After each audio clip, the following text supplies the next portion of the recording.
Hello friends, welcome back. শুনছেন radio আমার 88.4 FM আর চলছে ভালোবাসার সারথি হয়ে আমরা দুজন আপনাদের সব ভালোবাসা পৌঁছে দেব আপনাদের প্রিয় মানুষের কাছে। এবং আজকের একজন বন্ধু থাকবেন, লাভগুলো থাকবেন আজকে ইরাজ এবং জয়ের সাথে, তারাও জয়েন করছেন কিছুক্ষণের মধ্যেই এবং তার গল্প আজকে আমরা শুনবো। আর সেই সাথে সব বন্ধুর মনের কথা তো শেয়ার করছি। আর এক্স্যাক্টলি সময় এখন 11:55 এবং সবাইকে বলছি যে যারা গ্লোবালি অ্যাকসেপ্টেড ডিগ্রি অর্জন করতে চান বা স্কিল বেসড জব ওরিয়েন্টেড শিক্ষার সন্ধান করছেন, তারা যোগাযোগ করুন ব্যাকে। আর অ্যাডমিশন ফিতে 50% ডিসকাউন্টে ভর্তি চলছে। এই সুযোগ থাকছে 31শে মার্চ 2011 পর্যন্ত। যোগাযোগের ঠিকানা বাড়ি হচ্ছে 28/B, road number 5, Dhanmondi, Dhaka 1205। Phone হচ্ছে 96777054, মোবাইল নাম্বার হচ্ছে 01747816003। ওয়েবসাইট www.backbd.org, ইমেইল হচ্ছে info@backbd.org। সো ফ্রেন্ডস, আমার সাথে জয় আছে, আরেকজন ভালোবাসা সারথী এবং কিছু SMS নিয়ে অপেক্ষা করছে। ওয়েল বন্ধুরা, ইরাজ আমার মনে হয় এসএমএস এ যাওয়ার আগে আমাদের লাভ গুরু যেহেতু আমাদের সাথে জয়েন করে ফেলেছেন, সো এসএমএস গুলো নিয়ে আমরা গুরুর কাছে চলে যাব। গুরু কেমন আছেন? ভালো আছি, কেমন আছো তোমরা? গুরু অনেক ভালো আছি। গুরু কেমন কেটেছে আপনার পুরো সপ্তাহটা? পুরো সপ্তাহটা তো অন্যরকম ছিল।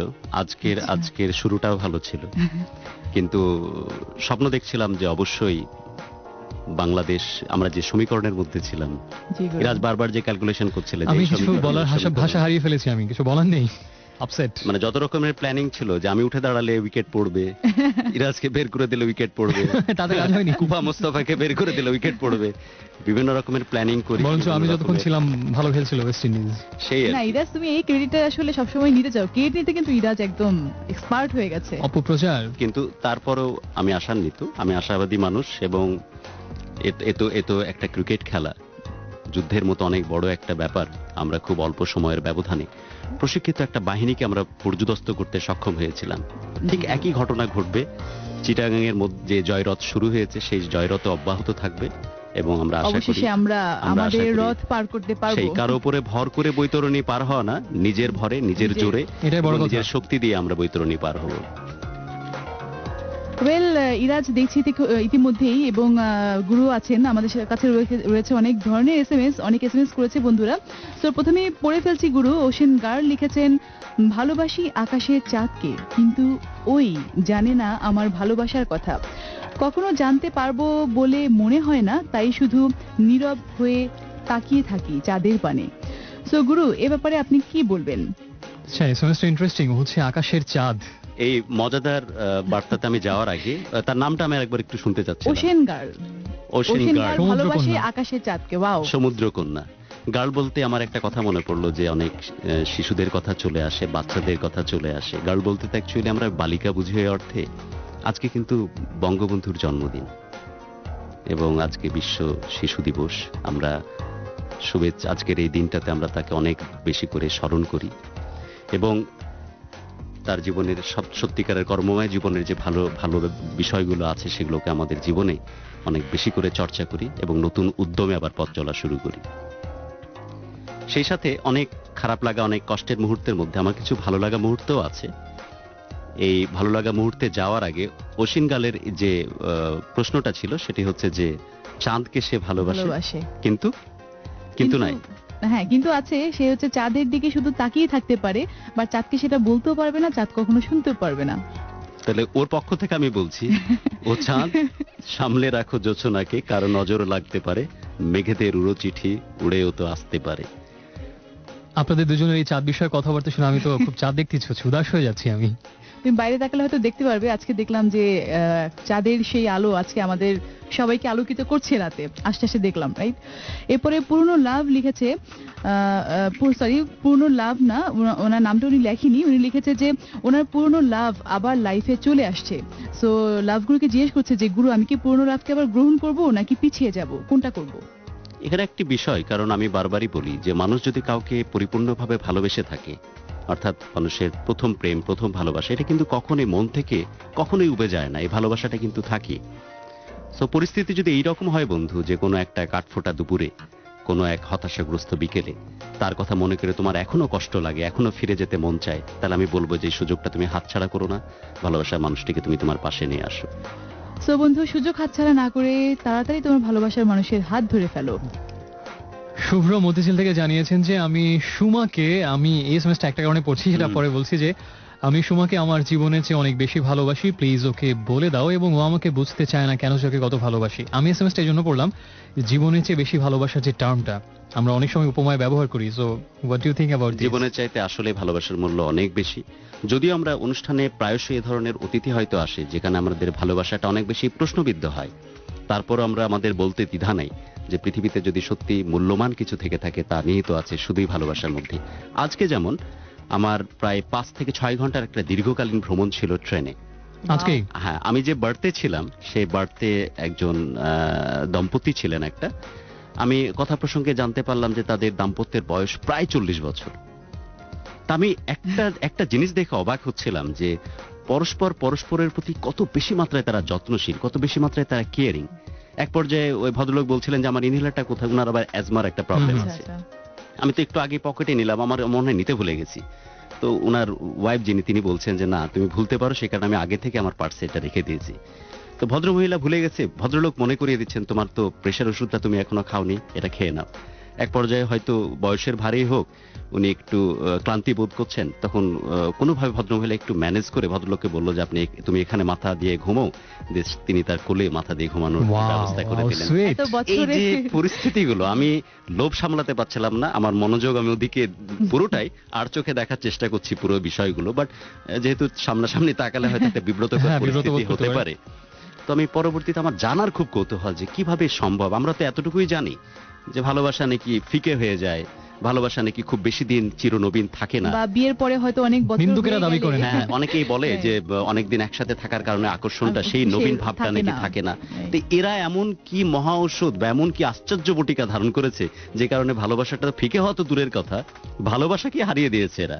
এবং যত দিন যাচ্ছে আমার যেটা মনে হয় 40 বছর তো পার করেছে, আরো 40 বছর আল্লাহ বাঁচায় রাখুক তাদেরকে। আরো 40 বছর পার হলেও ওদের মধ্যে থেকে হয়তো ভালোবাসা কখনোই এবং ফিকে হবে বয়সের না। যে গাণিতিক হিসেব সেটাকে হার মানিয়ে দিয়েছে তারা মনের এবং হিসেব দিয়ে। এবং আমি ভদ্রলোক করিডোরে হাঁটছিলেন যখন, তখন আমি ভদ্রলোককে আমার ওইটা কিন্তু জানার খুব ইচ্ছা যে কোন কারণে ওনাদের মধ্যে ভালোবাসার এই যে ব্যাপারটা এটা এত বেশি মজবুত। তো ভদ্রলোককে একবার জিজ্ঞেস করেই বসলাম যে আপনার সাথে কিন্তু প্রচন্ড আন্ডারস্ট্যান্ডিং এবং আপনারা পরস্পরের প্রশ্নে কিন্তু প্রচন্ড বেশি কেয়ারিং, এর পেছনে কারণটা কি বলেন তো? তো একবার শুধু উনি বললেন যে দেখেন আমি আমার জীবনে যত সঞ্চয় ছিল এবং আমার পেনশনের টাকা সহ যতগুলো টাকা হয়েছিল, আমার বড় আচ্ছা। স্বাদ ছিল একটা বাড়ি করার। একটা দারুণ আমি বাড়ি করেছি, প্রায় অনেক অনেক টাকা আমার যা ছিল সব ইনভেস্ট করেছি ওই বাড়িতে, এবং বাড়িটা ফাইনালি আমি আমার বউয়ের নামে লিখে দিয়েছি। তো আমার যারা নিন্দুকেরা, যারা আমার আশপাশের মানুষ, যারা আমার কাছের মানুষ, তারাও বলেছে যে কেন তুমি তোমার বউয়ের নামে বাড়ি করবে, বাড়ি তো তোমার নিজের নামে হওয়া উচিত। তখন আমি চিন্তা করি, আমিও নিজে নিজে চিন্তা করি যে আমি কেন করেছি। একটা সময় ছিল আমার বউ কিন্তু অনেক স্কলার স্টুডেন্ট ছিল, সেও কিন্তু একটা ভালো চাকরি পেয়েছিল এবং সেই চাকরিটাকে সে পায়ে ঠেলেছিল শুধুমাত্র তার সংসারের দিকে একটু বেশি মনোযোগী হবে সেই কারণে। তো সে যদি সার্ভিস করতো তাহলে কিন্তু এই শীতকালীন সময়ের মধ্যে অনেক কোটি টাকা কিন্তু সে ইনকাম করে ফেলতে পারত। তো সে যেহেতু আমার সংসারের দিকে তাকিয়ে ত্যাগ স্বীকার করেছে, তা আমি তার দিকে তাকিয়ে কেন ত্যাগ স্বীকার করবো না? সো পরস্পর প্রতি এই যে স্যাক্রিফাইসিং টেন্ডেন্সি, এই জিনিসটাই কিন্তু মানুষকে অনেক দূর নিয়ে যায় এবং ভালোবাসাকে অনেক দূর নিয়ে যায়। যাই হোক, আমি আবার উদাস হয়ে যাচ্ছি, তো বেশি উদাস হয়ে যাওয়ার আগে আমরা আমরা কিছু বার্তা নিয়ে নিই। আরেকটা এসএমএস পড়ছি। পরে আবার পঙ্কজ উদাসের গান শুনতে হবে, উদাস হয়ে গেল। আচ্ছা আচ্ছা। সুমায় লিখেছে ইউবি থেকে, একটা মিষ্টি প্রেমের প্রকাশ এই এসএমএসটাতে আছে যে যখন নিঝুম রাতে ঝিরিঝিরি বাতাস আমাকে ছুঁয়ে যায় তখন সমগ্র সত্তা উজাড় করে চিৎকার করে বলতে ইচ্ছে করে তোমায় ভালোবাসি অনেক বেশি। খুব সুইট একটা এসএমএস। আরেকবার পড়ো। যখন নিঝুম রাতে ঝিরিঝিরি বাতাস আমাকে ছুঁয়ে যায় তখন আমার সমগ্র সত্তা উজাড় করে চিৎকার করে তোমায় বলতে ইচ্ছে করে ভালোবাসি অনেক বেশি। হ্যাঁ বন্ধুরা, সবাই তোমরা যেন সবার সত্তা উজাড় করে মন প্রাণ সঁপে দিয়ে, দিস ইজ সুইট লাভ, হ্যাঁ রাইট? সেই রকম ভাবে মন প্রাণ সঁপে দিয়ে বলতে পারো যে আমি তোমাকে ভালোবাসি। আর সেই কারণেই কিন্তু আমার ভালোবাসার এই অনুষ্ঠান, যাতে করে আমরা ভালোবাসাটাকে পরিপূর্ণভাবে লালন করতে পারি। ওয়েল বন্ধুরা, ঘড়িতে সময় এখন 12:03। গুরু, আমরা কথা না বাড়িয়ে চলে যাব সরাসরি আমাদের বন্ধুর কাছে। তবে তার আগে তোমাদেরকে বলছি, তোমাদের ভালোবাসার ভালো লাগার কথাগুলো লিখে পাঠিয়ে দিতে পারো 2323 এই নম্বরে। তোমার সেল ফোনের মেসেজ অপশনে গিয়ে টাইপ করো আর এই দিন স্পেস দিয়ে তোমার নাম, দেন স্পেস দিয়ে লোকেশন, এবং তোমার কথাগুলো লিখে পাঠিয়ে দাও 2323 এই নম্বরে। এবং আরো বলছি, যদি আগামী অনুষ্ঠানের অতিথি হয়ে আসতে চাও তাহলে যেটা করতে হবে এসএমএস। তোমার সেলফোনের মেসেজ অপশনে গিয়ে টাইপ করতে হবে লাভ গুরু, দেন তোমার বয়স, তোমার নাম এবং লিখে পাঠিয়ে দিতে হবে 2323 এই নম্বরে। তো আর দেরি না করে চলে যাচ্ছি সরাসরি গুরুর কাছে, শুনবো আজকের অতিথির ভালোবাসার জীবনের কাহিনীগুলো। বন্ধুরা, আমরা পৌঁছে গেছি সেই ক্ষণে, মহেন্দ্রক্ষণে, যে ক্ষণের জন্য আমরা সবাই তাকিয়ে থাকি, অপেক্ষায় থাকি পুরো এক সপ্তাহ জুড়ে। তা আমার সামনে উপবিষ্ট আজকের অতিথি বন্ধু। বন্ধু, কেমন লাগছে আজকের আমার ভালোবাসা অনুষ্ঠানে এসে? অনেক ভালো লাগছে। আপনি কি কখনো চিন্তা করেছিলেন যে আমার ভালোবাসা স্টুডিওতে আপনি আসবেন এবং আপনার জীবনের কথা বলবেন? আগে আগে যখন মাঝে মাঝে অনুষ্ঠানটা শুনেছি তখন মনে হয়েছে একদিন আমিও আসবো, আমি আমার বলবো আমার ভালোবাসার কথাগুলো। তাই আমরা আর দেরি না করে আগে আপনার নামটা জেনে নিয়ে সরাসরি চলে যাবো আজকের ভালোবাসার আপনার জীবনের কথা শুনতে। আমার নাম শাওন। আমার নাম শাওন। আমি বুয়েট থেকে গ্র্যাজুয়েশন করেছি, তারপর এখন এই মুহূর্তে আইবিএতে এমবিএ করছি। আচ্ছা, আইবিএতে এমবিএ করছি। তো 2004-এ যখন আমি 2004-এ লাস্টে যখন আমি বুয়েটে ভর্তি হই নটরডেম কলেজ থেকে, তখন জীবনের শ্রেষ্ঠ সময়গুলো শুরু হয় মনে হয় আমার কাছে। University life, best time of life. Okay, তো এক সময় দেখা গেল যে আমি আসলে ঠিক সিস্টেমটার সাথে, বুয়েটের সিস্টেমটার সাথে ঠিক সুইচ করতে পারছি না। আস্তে আস্তে আমার রেজাল্টটা আস্তে আস্তে ফল করতে থাকে। তো এক সময় দেখা যায় যে আমি আসলে কেমন যেন বিভিন্ন আধারে যেমন ডুবে যাচ্ছি আর কি। তো এক সময় বিভিন্ন রকম প্রবলেম দেখা যায়, মাঝে মাঝে ফ্যামিলি নিয়েও টেনশন ছিল, নিজেকে নিয়েও টেনশন ছিল, নিজের রেজাল্টগুলো নিয়েও টেনশন কিন্তু ছিল। শাওন ভাই, যে কথাটা শুনলাম, যে ট্র্যাক রেকর্ড শুনলাম, সেটা তো আপনি একজন গোল্ডেন বয়, কারণ আপনি নটরডেম, দেন বুয়েট, দেন আপনি আবার এমবিএ কমপ্লিট করছেন। সব মিলিয়ে তো অনেক দারুণ একটা ব্যাপার। হ্যাঁ, ভালো ছিল। তারপরে কেমন যেন একটা ফ্রাস্ট্রেশন হঠাৎ করে শুরু হয়ে গেল রেজাল্টটা। তো কারণ সারা জীবন শুধু পড়াশোনার সেক্টরই ছিলাম, তো সো পড়াশোনাটা যখন ভালো হতে না লাগলো তখন কেমন যেন একটা ব্রেক করলো আচ্ছা, নিজেকে আর কি। তারপর? তো তারপরে যেটা হলো, তা যখন দেখলাম যে আমি আসলে ঠিক স্যুট করতে পারছি না, তখন নিজেকে আমি বিভিন্ন কাজে ব্যস্ত রেখে দিলাম। প্রচুর মুভি দেখা শুরু করলাম, প্রচুর মঞ্চনাটক দেখা শুরু করলাম, তারপরে বিভিন্ন কালচার প্রোগ্রামগুলোতে যাওয়া শুরু করলাম। তো সব জায়গায় যেতাম, সবকিছু ভালো লাগতো। তারপরে কেমন যেন একটা হাহাকার ছিল নিজেকে, যেন মানে কোথায় যেন শুটা ঠিক কাজ করছিল না লাইফে শুটা ঠিক কাজ করছিল না। তো আর বিভিন্ন যেখানে যেতাম সেখানে দেখা যেত যে বিভিন্ন কাপড়রা যাচ্ছে, ইয়া করছে। লাভ নিয়ে আমার সবসময় একটা ফ্যাসিনেশন ছিল। আমি সবসময় এক্সপেক্ট করেছি যেন পিওর লাভটা, অরিজিনাল যে লাভটা, সেটা স্পর্শ যেন আমি পাই, কখনো যেন পাই। আমি ঈশ্বরের কাছে, আমার সৃষ্টিকর্তার কাছে এই আবেদন আমি সবসময় করেছি, আল্লাহ কখনো হোক আমাকে এই লাভের গন্ধটা যেন কাছ থেকে কাছ পাওয়া যায়। থেকে যেন আমি টাচ করতে পারি। তো যখন 2009-এর মাঝখানে তখন আমার লাস্টের টার্মে, আগের টার্ম চলছে, তখন আমি বুয়েটে মোটামুটি খুব খারাপ অবস্থার মধ্যেই আছি। তো একদিন আমি গুলিস্তান করে বুয়েটে যাব, লোকাল বাসে, 7 নম্বর বাসে করে যাব। তো সেখানে গিয়ে সেখানে দেখা হলো যে আমি বাসটার জন্য ওয়েট করছি, সেখানে একটা মেয়ে ওয়েট করছে। আচ্ছা, এর আগে একটা কথা আমি বলে রাখি, আমি যেহেতু প্রচুর ঘোরাফেরা করতাম, আমি 2009-এর ফার্স্টের দিকে একবার নেপাল যাই। আচ্ছা, ফার্স্টের দিকে একবার নেপাল যাই, সবার জন্য আমি গিফট কিনি, আমার যে ফ্রেন্ডদের জন্য সবার জন্য গিফট কিনি। কিন্তু সেখানে একটা শাল দেখে আমার খুব পছন্দ হয়, সেটা হচ্ছে ডিপ ব্লু কালারের শাল, মাঝখানে ডিজাইন করা। তো শালটা দেখে মনে হয় এই শালটা আমার স্পেশাল কাউকে দিতে হবে। আচ্ছা, ঠিক আছে, তো স্পেশাল কাউকে দিতে হবে, শালটা আমি রেখে দেই বাসার ড্রয়ারে। সবসময় শালটা ছিল, আমার মাও দেখেছে সবসময় শালটা। তো মা সবসময় জিজ্ঞাসা করতো, শালটা কাউকে দিচ্ছ না কেন? আমি বলছি শালটা দিব কাউকে, দিব। যাই হোক, তারপরে সেখানে যখন আমি গুলিস্তানে যখন সেই মেয়েটার সাথে একজনের সাথে দেখা হলো, দেখলাম আমার শালটা যে কালারের ছিল তার জামার ঠিক সেই কালারের। ঠিক আছে, তখন হঠাৎ করে মাথায় ক্লিক করলো, আরে শালটা তো এই কালারের। ঠিক আছে, হঠাৎ করে আমি মনে হলো যে আমার আশপাশে আর কোনো মানুষ নেই, সে মেয়েটাই শুধু আছে। ঠিক আছে, হঠাৎ করে এটা হলো। তারপরে একের পর এক বাস আসছে, আমরা আর কোনো অদ্ভুত রোমান্টিক দৃশ্য, হ্যাঁ। পেছনে মিউজিক বাজছে, আপনি আর সে, গুলশান পুরা ফাঁকা। উত্তম সুচিত্রা। তো বাস একটার পর একটা আসছে, আমি দুজনে কেউ বাসে উঠতে পারছে না, কারণ প্রচুর ভিড় হয়ে বাসে আসছে। আমি দেখলাম সেও কিছু বাস মিস করছে, আমি কিছু বাস মিস করছি। তারপর একটা বাস আসলো, তো সে বাসটা প্রচুর ভিড়। তা আমি কোনোভাবে একটা পা ঝুলিয়ে উঠে পড়লাম আর কি। তো উঠে পড়লাম, ঝুলে পিছন থেকে ও বললো, ভাই আমাকে একটু উঠতে দেন। ঠিক আছে, আমাকে একটু উঠতে দেন। তা আমার কি জানি মনে হলো, নর্মালি আমরা কিন্তু স্বার্থপর ভাবে কেউ উঠি না, চলে যাই। তার মনে হলো চান্স দিই। ঠিক আছে, তো সে উঠতে গেল, এমন সময় বাসটা দিল ছেড়ে। তো সে বাসে উঠতে না পেরে পড়ে গেল রাস্তায় পড়ে গেল, বাস চলে গেছে। মানে জাস্ট কোনো মেজর ইঞ্জিনিয়ার রাস্তায় পড়ে গেছে। আচ্ছা, আচ্ছা। তো তো পড়ে গেল। তো আমি পাশে গিয়ে তাকে তুললাম। আপনি নেমে গেছেন তখন? আমি নেমেই তাকে ওঠার জায়গা ও দিয়েছি। আচ্ছা আচ্ছা, আপনি আগে আমি আগে প্লিজ পহলে আপ যাইয়ে হ্যাঁ এই টাইপের। আপ জায়গায়। আচ্ছা। তো আমি তাকে জায়গা দিলাম যে সে উঠুক। তো দেখলাম যে সে উঠতে পারেনি আর সে পড়ে গেছে।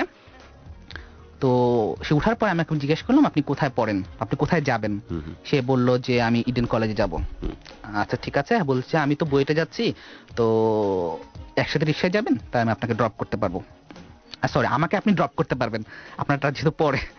তো হলো ওর কোনো উপায়ও ছিল না আর কোনো। সো রিক্সা উঠলো, বলেন ঠিক আছে ভাইয়া চলেন। তো গুলিস্তান থেকে পলাশী মোড় পর্যন্ত প্রায় 15 মিনিটের রাস্তা। 15 মিনিটের রাস্তা। তো এখানে জাস্ট আমাদের পরিচয়টা হচ্ছে। হুম। পরিচয়টা হচ্ছে কি নাম বললো, নাম মুন্নি। কোথায় পড়ে? ইডেনে পড়ে, ইয়াতে পড়ে, ইংলিশে পড়ে। আচ্ছা। তো আমি নিজে যেহেতু সবসময় সায়েন্স ব্যাকগ্রাউন্ডে ছিলাম, তো লিটারেচারের ব্যাপারটা আমাকে সবসময় খুব টানতো। আচ্ছা। তো ইংলিশ কথাটা শুনে বা ইংলিশটা দেখে আমি কেমন জানি খুব ভালো লেগে গেল। আর আমি কথাটা বলে খুব ফ্রিলি কথা বলছিলাম, সেও আমার সাথে খুব ফ্রিলি কথা বলছিল। জাস্ট আর সেও বই শুনলো, মনে খুব খুশি যে ভালো ছেলেই হবে নিশ্চয়ই। সবাই তো বইটা ভালো না, তারপর বললাম আর কি। তো যাই হোক, তো যখন পলাশী চলে এসছে, আমি রিক্সা থেকে তো নেমে যাচ্ছি। রিক্সা থেকে নেমে যাচ্ছি, ভাড়াও দিলাম অর্ধেক। সে ব্যাপারটা দিয়ে বেশ আশ্চর্য হলাম, কেন ভাড়া দিলাম। যাই হোক, তো তখন আমার হঠাৎ করে মনে হলো আমি যদি ওর ফোন নাম্বারটা এখন না নেই, তাহলে লাইফে আমার সাথে কখনো আর ওর দেখা হবে না, কখনো কন্ট্যাক্ট হবে না। আমার যে কোনো মেজর উদ্দেশ্য ছিল তাও না। ভাবলাম আপনার ফোন নাম্বারটা কি দেওয়া যাবে?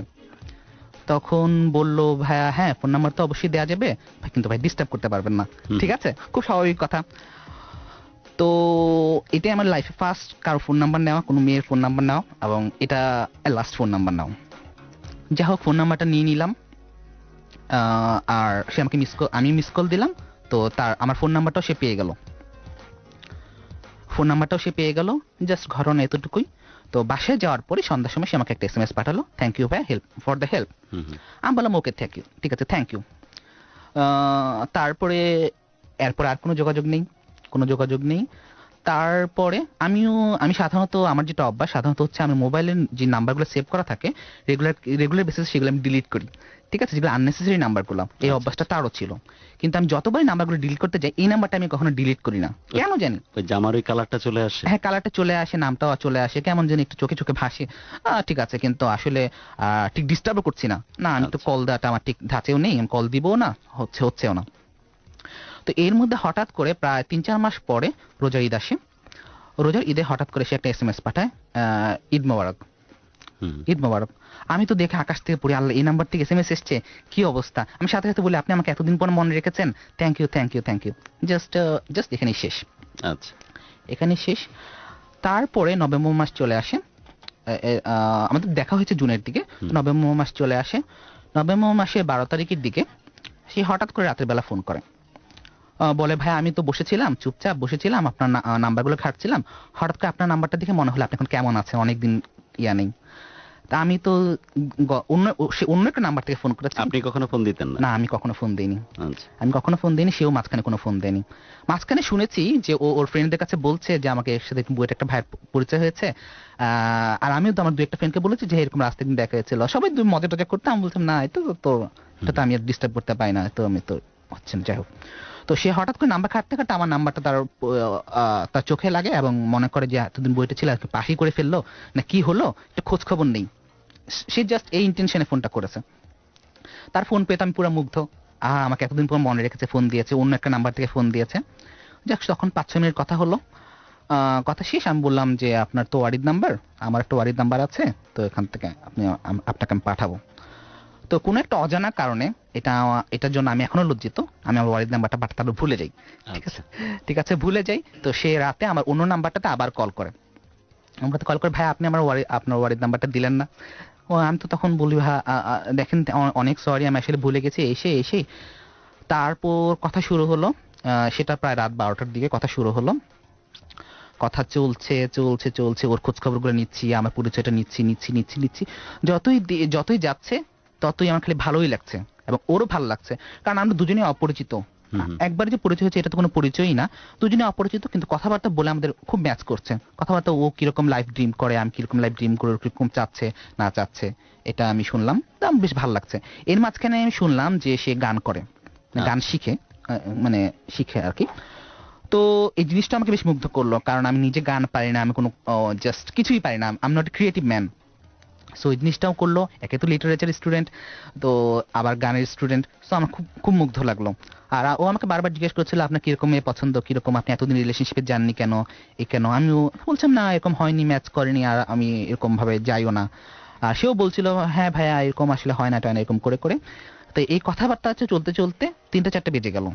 এর মধ্যে ওর মোবাইলের ব্যালেন্স শেষ হয়ে গেছে, হুম হুম। ওর ব্যাটারি 2বার শেষ হয়ে গেছে।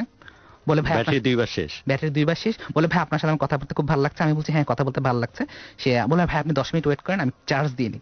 ঠিক আছে, তো সে আমি ওয়েট করছি, আমার রুমে ওয়েট করছি, লাইটের বন্ধ করে ওয়েট করছি। সে আবার কল দিল 10 মিনিট পরে, আবার চার্জ দিয়ে। এই যে প্রথম দেখা হয়েছিল আপনাদের হ্যাঁ, গুলিস্তানের এই মোড়ে, তারপর থেকে কতদিন পরে এই যে কথা এটা 6 হচ্ছে মাস। আপনাদের? প্রায় 6 মাস। প্রায় 6 মাস। আচ্ছা, তারপর? প্রায় 6 মাস পরে সে আমাকে আবার ফোন দেয়। যাই হোক, তো এরকম করে 2বার সে মোবাইল 10 মিনিট ব্রেক দিয়ে চার্জ দিয়ে, ওর মোবাইলে পুরো ব্যালেন্স শেষ হয়ে যায়। পরে আমি ফোন দিই। হুম হুম। তখনই আমাদের দুজনের কথাবার্তা থেকে মিউচুয়ালি আমরা যেটা বুঝতে পারি যে we are matching each other. আচ্ছা আচ্ছা, একজন আরেকজনের প্রয়োজনটা বুঝতে পারছি যে একজনের আসলে মনকে আমি ঠিক বুঝতে যেরকম পারছেন। চাচ্ছি সে ঠিক সেরকম মানুষ, এবং সে যেরকম চাচ্ছে আমি ঠিক সেরকমই মানুষই। হুম। তো এরকম করতে করতে, তো এরপরের দিন শুক্রবার ছিল, সেদিনও সারাদিন টুকটাক টুকটাক কথাবার্তা হলো। তারপরে সেদিন রাতে বেলা, তখন ওর সেকেন্ডের ফাইনাল পরীক্ষা চলছে। সে বলছে ভাইয়া, তখন আর ভাইয়া বলছে না, তখন ঠিক শাওনি বলছে। হুম হুম। শাওনি বলছে, আমি ওকে মুন্নি বলছি। তো বলল ভাইয়া আমি তো আসলে এভাবে ছেলেদের সাথে কথা বলি না, হুম হুম। আর আমার কথা বলাটা ঠিক আমার ইয়াতে নেচারও নেই। আপনার সাথে আমি কথা বলতে খুব ভালো লাগছে, আপনার মনে হয় কথা বলতে খুব ভালো লাগছে, আমরা কি ফ্রেন্ডশিপটা একটু আগাতে পারি? আমিও মনে হয় এই চান্সই হয়তো ছিলাম। আচ্ছা। ঠিক আছে, যে আসলে কিভাবে বলা যায়, বললাম যে ঠিক আছে আমরা রেগুলার কন্টাক্ট থাকবে। তো আর ডিসেম্বরের লাস্টের দিকে ওর পরীক্ষা শেষ হবে।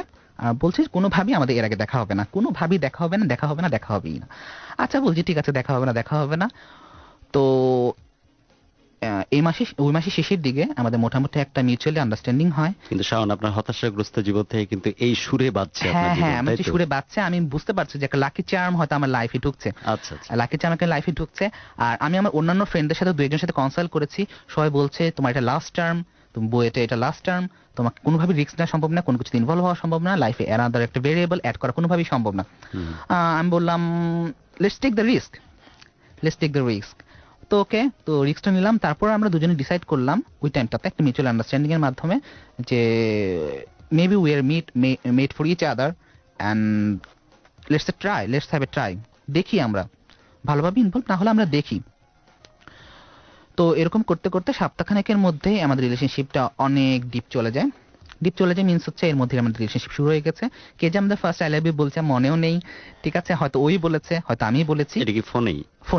আচ্ছা। ফোনেই হচ্ছে, কারণ আমি তোকে একবার দেখেছি, আমার চেহারা তোর মনে আছে এবং আমার চেহারা ওর মনে আছে। যে দেখা হয়নি এটা তো একবার সত্যি কথা না, হুম হুম। শুধু দেখা হয়েছে। তারপরও আমরা যেটা বললো আমি যেটা বললাম, আমরা কিন্তু দেখছি না একজন আরেকজনকে, ব্যাপারটা কিভাবে হচ্ছে। আমার বলছে অবশ্যই দেখা তো হবে, দেখা না হলে সেটা দেখা যাবে।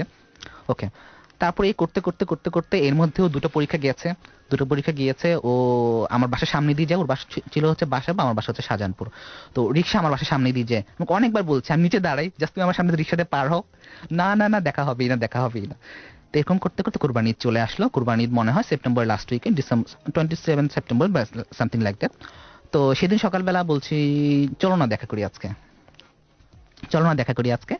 তো সে হঠাৎ করে রাজি হয়ে গেল। ওয়াও, রাজি হয়ে গেছে। তো বিকালবেলা আমি রেডি হয়ে বের হয়েছি। তো ও বাসা থেকে রিক্সা নিয়ে এসেছি আমার বাসার সামনে, মানে ওর বাসার পরে, তো রিক্সা নিয়ে এসেছি, আমি আমার বাসার সামনে দাঁড়িয়েছি। তো আমাকে রিক্সা দিয়ে পিক করে আমরা টিএসসি গেলাম। তো সেটা ছিল most romantic time of my life for that time. So এখন আমি কেউ হাত ধরবো নাকি ধরবো না, কারণ ফার্স্ট দেখা বলা যায়, আচ্ছা, দেখা যায়। তারপরে দেখা যায়। তারপরে আমরা টিএসসিতে কিছুক্ষণ বসলাম, কথাবার্তা বললাম। তারপরে মনে হলো না, এটা হচ্ছে না, আমাদের দেখা করতেই হবে। আচ্ছা আচ্ছা। ওকে, আমাদের দেখা করতেই হবে। তারপরে যদিও আমাদের 20 ডিসেম্বর আগে দেখা করার কোনো কথা ছিল না, তারপর আমরা নেক্সট 7 ডেজের মধ্যে 5 দিন দেখা করে ফেললাম। ঠিক আছে, সকালবেলা দেখা হলেই না, দেখা করতেই হবে। তো আর তো এভাবেই চলছিল। তারপরে এর মধ্যে ডিসেম্বরের ফার্স্ট উইকের দিকে ওর পরীক্ষার মধ্যে একটা ভালো গ্যাপ পড়ে আমরা ডিসাইড করি যে আমাদের একটা সারাদিন একসাথে থাকা যায় কিনা, সারাদিন একসাথে টাইম কাটানো যায় কিনা। কারণ এর আগে আমরা যতক্ষণ একসাথে ছিলাম, মোটামুটি যা ছিলাম তা হচ্ছে 1 ঘন্টা 2 ঘন্টা, এর চেয়ে বেশি কখনোই ছিলাম না। তো সারাদিন কাটানো যায় কিনা। তো আমরা 13 ডিসেম্বর সকাল একেবারে ভোরবেলা বের হয়ে যাই। সে ভোর, অনেক ভোর, মানে 6:30 ভোর আর কি। 6:30 ভোর বের হয়ে আমরা চলে যাই একেবারে সোনারগাঁ। আপনাদের প্ল্যানিং যে একসাথে থাকা? অনেকক্ষণ একসাথে থাকা। হুম। তো আমাদের সারাদিন আমরা একসাথে সময় কাটাই। তো খুব ভালো সময় যাচ্ছিল। রাত্রেও কি ফোনেই ছিলেন? না, আমরা রাতে ফোনে ছিলাম না। আচ্ছা আচ্ছা। এটা রাতে আমরা ফোনে ছিলাম না। আমরা সাধারণত রাতে বেশি কথা বলতাম না, কারণ হচ্ছে ওর পরীক্ষা চলে বা ওর বেশি রাত জাগলে ওর ঘুমের প্রবলেম হয়। তো আমরা বেশি রাত কখনোই জাগতাম না। এইভাবে গেল। তারপরে আসলো হচ্ছে বিজয় দিবসে আমি একটু ভাবলাম, একটু সাহস করে নিয়ে যে ওকে একটু বুয়েটে। ঠিক আছে, তখন পর্যন্ত আমার কোনো ফ্রেন্ডে জানে না। ঠিক আছে, কোনো ফ্রেন্ডে সেরকম ভাবে জানে না। তো নিয়ে যে একটু বুয়েটে দেখি কিছু ফ্রেন্ডের সাথে দেখা সাক্ষাৎ হয়ে যায় কিনা। তো লাকিলি আমার 2-3টা ভালো ফ্রেন্ড, খুবই ক্লোজ ফ্রেন্ড, সজীব এবং অমিতা বয়, ওদের সাথে সবার সাথে দেখা হয়ে গেল। এবং আমি বেশ লজ্জাবজ্জে পড়ে গেলাম। ওরাও দেখছে, আর ওরা তো আমি তো বলছি যে আমরা ফ্রেন্ড, কিন্তু ওরা কখনোই বিশ্বাস করছে না, কারণ গত 4-5 বছর লাইফে আমি কখনো কোনো মেয়ের সাথে ওরা আমাকে দেখে নাই। হুম হুম।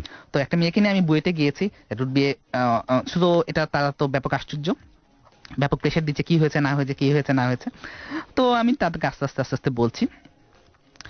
তো আমাদের কিন্তু 20 ডিসেম্বর দেখার কথা ছিল, কিন্তু 20 ডিসেম্বর আর দেখা হলো না, সেই ঐতিহাসিক দিকে দেখা হলো না। আমাদের এরপরে দেখা হচ্ছে 22 ডিসেম্বর। কিভাবে দেখা হয়? আমরা 21 ডিসেম্বর রাতে সারা রাত কথা বলি।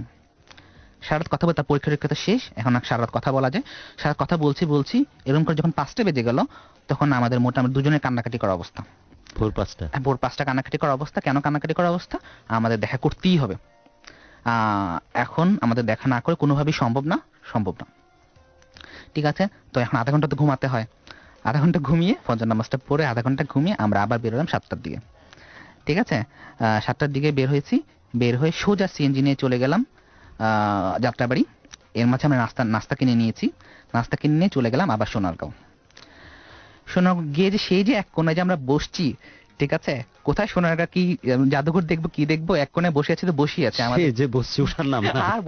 আর ওঠারও নাম নেই, কিছু নাম নেই। কি দেখবো, মানে যখন আমার সাথে থাকতো তখন আমার আশপাশে সবকিছু অন্ধকার হয়ে যেত। মানে জাস্ট আমি আশেপাশে কিছু দেখতে পারতাম না, কি কিছু হলো না কিছু, আমি কিছুই বুঝতে পারতাম না। আপনার বুয়েটে আপনার স্পেশালিটিটা কি ছিল? বুয়েটে আমার স্পেশালিটি ছিল হচ্ছে নেভাল আর্কিটেকচার। আই মিন আমি জাহাজের ডিজাইন করার কনস্ট্রাকশন।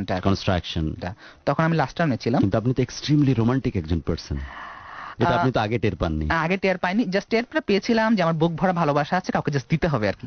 ঠিক আছে, জাস্ট পারফেক্ট মানুষকে দিতে হবে। আচ্ছা, তারপরে সোনারগাঁয়ে সেই মুহূর্তে আমাদের সারাদিন জাস্ট এক জায়গায় বসে আছি। নাস্তা কিনে নিয়েছি। ওর একটা অভ্যাস ছিল, সেটা হচ্ছে ও খুব শুকনো ছিল, তো খাওয়া দাওয়া একেবারেই করতে পারতো না। তো সাধারণত প্রথম দিক থেকে আমি যখনই বেরোতাম, তখন ও সবসময় ওকে আমি খাইয়ে দিতাম। ঠিক আছে, খাইয়ে দিতাম। সাধারণত নিজে হাতে খেতেই পারতো না, খেতে পারতো কিন্তু কম খেত আর কি, নিজে খেলে কম খেত। সো আমি কম খেতাম, ভুলে ভালে না 3টা পরোটার জায়গায় আমি একটা পরোটা খাইয়েছি বলে 3টা পরোটাকে খাইয়ে ফেলতাম। ও বিশ্বাসই করতে পারতো না, আমি কথা গল্প করে পুরোটাকে খাইয়ে ফেলতাম। আচ্ছা আচ্ছা। তো এরকম করে চলছে, টাইম পাস হচ্ছে। যতই দিন যাচ্ছে ততই আমাদের লাভ ডিপলি হচ্ছে। এবং আমি বুঝতে পেরেছি যে আমার যে লাইফ লং যে ড্রিমটা ছিল, সেই ড্রিমটাকে আমি টাচ করতে পেরেছি। আমাদের ফিউচার প্ল্যান গুলো শুরু হয়ে গেল আস্তে আস্তে, কি করা যায় না করা যায়। প্রথম দিকে ছিল, যখন ফার্স্ট উইকে যখন ছিল, তখন আমাদের প্ল্যান ছিল যে আমরা 3 বছর পরে বিয়ে করব। ওর পড়াশোনা শেষ হবে, আমি চাকরিতে এস্টাবলিশ করব। তো কিন্তু এর মধ্যেই 1 মাস হতেই আমাদের টাইমটা কাট করতে 1 বছরের মধ্যে চলে আসছে, আমি 1 বছরের মধ্যে বিয়ে করবো। আচ্ছা আচ্ছা। ঠিক আছে, যে পাস করে 6 মাস জব করে বিয়ে করে ফেলবো, বাসায় বলে দেবো, কোনো সমস্যা নেই। আচ্ছা, তা এর মাঝে ওর জাস্ট একটাই টেনশন ছিল, সেটা হচ্ছে আমাকে তো ওর ফ্যামিলিতে অপছন্দ করে তেমন কোনো কারণ ছিল না, ওর একটাই টেনশন ছিল, সেটা হচ্ছে ওর বাবাকে নিয়ে। ওর বাবা খুবই একটু রাগী টাইপের মানুষ, উনি এয়ারফোর্সে আছেন। তো টেনশন ছিল যে বাবাকে কিভাবে রাজি করাবে, কারণ অনেক ফ্যামিলিতে, আপনার বাংলাদেশে অনেক ফ্যামিলিতে হয়তো রিলেশনের বিয়েটা ঠিক অ্যাপ্রিসিয়েট করে না, ছেলে ছেলে যেরকমই হোক মেয়ে যেরকমই রিলেশনের বিয়েটাকে অ্যাপ্রিসিয়েট করে না। সেটাই। জাস্ট সেটা নিয়ে টেনশন ছিল। আমাদের প্ল্যান প্রোগ্রামের মধ্যে জাস্ট এটা ছিল কিভাবে ওদের বাবাকে রাজি করা যায়, কিভাবে বাবার সামনে আমাকে রিপ্রেজেন্ট করা যায়, কি করা যায় না করা যায়, এভাবেই চলছিল। তারপর জানুয়ারি লাস্ট উইক চলে আসলো। লাস্ট উইকে আমাদের সরস্বতী পূজা খুব সম্ভবত হয়। তা আমরা আগে থেকে ডিসাইড করলাম যে আমরা সরস্বতী পূজা এক জায়গায় যাবো, মানে একসাথে জগন্নাথ হলে যাবো। হুম হুম। আমি আগেও অনেক সরস্বতী পূজার কথা শুনেছি, কিন্তু কখনো আমি যাইনি। তো এবারে আমি ওকে যাবো। তো আমি বললাম যে তোমাকে শাড়ি পরতে হবে, হুম। কারণ আমি শাড়ি পরা অবস্থায় তোমাকে কখনো দেখিনি। তো ও তো রাজি না, ও শাড়ি তো একটু আনকমফোর্টেবল ফিল করে। তো জাস্ট রাজি হলো। তো শাড়ি পরে এসে তো সে খুবই একটা ইয়া অবস্থায়, মানে একটা কেমন যেন ইয়া অবস্থায় আছে, যৌথ অবস্থা। যৌথ অবস্থায় আছে। শাড়ি পরেছে, শাড়ি কিভাবে কন্ট্রোল করবে, কি করবে না করবে। হুম। তো ওকে শাড়ি পরা দেখে আমি জাস্ট স্টান্ড হয়ে গেছি, কারণ জাস্ট মনে হচ্ছিল যেমন আমার সামনে একটা দেবী চলে এসছে। ঠিক আছে, যেরকম একটা ড্রিম আমি যেমন দেখেছি, সেরকম ড্রিমই চলে আসছে। আর ওর শাড়ি পরার স্টাইলটা কোনোভাবে অন্যরকম ছিল, আমি ঠিক শাড়ি পরার স্টাইলটা বুঝি না, কিন্তু অন্যরকম ছিল। তা আমরা যখন জগন্নাথ হলে যখন ঘুরছিলাম, তখন আমাদেরকে সবাই হাজবেন্ড ওয়াইফ হিসেবে মনে করছিল আর কি, জাস্ট আমরা হাজবেন্ড ওয়াইফ হিসেবে ঘুরছি। আপনার গায়ে কি পাঞ্জাবি? আমার গায়ে সাদা রঙের পাঞ্জাবি ছিল, আচ্ছা। আর ওর গায়ে ছিল হচ্ছে কালো সোনালী মিক্স একটা শাড়ি। হুম। ইরা যাতে উদাস কেন? এর মনের আয়নাতে কি তুমি কল্পনার মধ্যে চলে গেছো যে ওই মুহূর্তে কেমন দেখাচ্ছে তাদেরকে? To tell you the truth sir, এত সুইট একটা লাভ স্টোরি আমি শুনছি, মানে আমার মনে হচ্ছে যে আমি একটা মানে অসাম একটা লাভ মুভি দেখছি, হ্যাঁ। এবং আমি আসলে আমার মধ্যে নেই। এত সুন্দর, এত অসাম, এত অপার্থিব একটা ভালোবাসার গল্প শুনছিলাম। তাহলে আমরা তন্ময় সময় হয়ে না নিই, যাচ্ছি। কারণ আমাদের বন্ধুরাও শুনছে Exactly. ঠিক এইভাবেই। রসভঙ্গ করা হবে। তারপর থেকে শাওন। তারপর এর মধ্যে কিন্তু আমি আমার সেই বিখ্যাত শালটা দিয়ে ফেলেছি, সোনারগাঁয়ে সেই 22 ওহ, ডিসেম্বর। এই কথাটা তো বলা হলো না, কিভাবে সেটাই। দিলেন এবং তখন তার বিখ্যাত শালটা অনুভূতি আমি কি দিয়ে ছিল? ফেলেছি, আমি হঠাৎ করে দিয়ে ফেলছি। Deep blue। ডিপ ব্লু শালটা দিয়ে ফেলছি, ডিজাইন করা ছিল। হুম হুম। শালটা দিয়েছিলাম, শালটা ওর খুব পছন্দ হলো। আমরা তখন তো শীতের কাল চলছে, আমরা যতবারই বের হতাম এই শালটা পরে সে সবসময় বের হতো। আচ্ছা। শালটা পরে ছবি টবিও আছে, শালটা পরে সবসময় বেরোতো। এর মাঝে ডিসেম্বর মাসে আমার বার্থডে যায়, ডিসেম্বর মাসে লাস্ট উইক আমার বার্থডে যায়। সে বার্থডেতে ও আমাকে একটা শার্ট গিফট করে।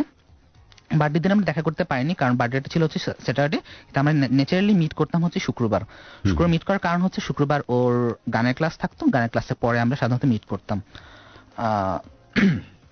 যাই হোক, তো বার্থডেতে সে আমাকে গিফটের শার্ট দিয়েছে, এটা তো কিছুই না, ওটা পার্থিব একটা জিনিস, সেই গিফটের জন্য তো কিছু যায় আসে না। একটা সুন্দর একটা মেসেজ পাঠালো। মেসেজটা পাঠালো হচ্ছে এরকম যে আমার কাছে দেওয়ার মতন আর কিছুই নেই, আচ্ছা আমার কাছে শুধু ভালোবাসা, এটি আমি তোমাকে সর্বস্ব ঢেলে দিব এবং সারা জীবন শুধু তোমাকে ভালোই বাসবো। ঠিক আছে, ভালোবাসা ছাড়া আমার আসলে দেওয়ার কিছুই নেই। আমি অনেক অনেক অনেক গিফট পেয়েছি সেবার, অনেক গিফট ফ্রেন্ডরা তো উইশ করেছে, অনেকভাবে উইশ করেছে, কিন্তু এটা ছিল আমার বেস্ট বার্থডে উইশ সেই সেই বার্থডেতে। তারপরে এভাবেই চলছে। আমরা ঘুরছি ফিরছি, বিভিন্ন জায়গায় যাচ্ছি মিন্স করছে আমরা আসলে বিভিন্ন জায়গায় ঘুরতাম না, আমরা সাধারণত একসাথে টাইম পাস করাটাকে বেশি ইয়ে করতাম, যত বেশি সময় একসাথে পার করা যায় জাস্ট আমরা গল্প করতাম। বা যা এমনও হতো যে এমনও হয়েছে যে আমরা তো ফোনে তো কথা বলছি, আমাদের তো আসলে ঠিক কথা বলার নেই, আমরা তো দেখতে পারছি না ফোনে, তো জাস্ট দেখি আমার হাসিটা দেখতে কিরকম, তার হাসিটা দেখতে কিরকম, তার চোখটা দেখতে কিরকম, আমার চোখটা দেখতে কিরকম, আমরা কিভাবে কথা বলি, আমাদের বডি ল্যাঙ্গুয়েজটা কিরকম হয়, ও কথা বলার সময় কিভাবে হাতটা নাড়ে, আমার ঠোঁটটা কিভাবে বাঁকা হয়, বা আমি কিভাবে হাসি, এই জিনিসগুলো আমরা দুজন ব্যাপক এনজয় করতাম। আমার হাসিটা ওর অনেক পছন্দ, আর ওর হাসিটা আমার অনেক পছন্দ। যাই হোক, তারপরে একবার ফানুস উড়ানো উৎসব হয় ঢাকা ইউনিভার্সিটিতে, সেটা মনে হয় কোনো এক পূর্ণিমাতে। আচ্ছা। পূর্ণিমাতে ফানুস উড়ানো উৎসব হয়। তো সেই ফানুস উড়ানো উৎসবে ভাবলাম এবার যেতে হবে, কারণ এই উৎসবটার কথা আমি আগে শুনেছি, কখনো আসলে যাইনি, কম্পেনিয়নের অভাবে কখনো যাওয়া হয়নি। তো ও খুব উত্তেজিত, ও শুনেছে যাবে। তা আমরা ফানুস উড়ানো উৎসবে গেলাম। তো এর আগে ফানুস উৎসবের আগে কনসার্ট হচ্ছিল, কনসার্টের মধ্যে আমরা দাঁড়িয়েছিলাম। নর্মালি ওর কনসার্টে যাওয়ার অনেক শখ ছিল, কিন্তু কখনো একটা মেয়ে হিসেবে কনসার্টে যাওয়া তো সম্ভব ছিল না। জাস্ট ও যে কনসার্টটা যে এনজয় করছে, একটু নাচানাচি করতে পারছে, এই জিনিসটা দেখে আমি মুগ্ধ। ঠিক আছে, যে আমি ওকে একটা ভালো টাইম ওকে উপহার দিতে পারছি। হুম হুম।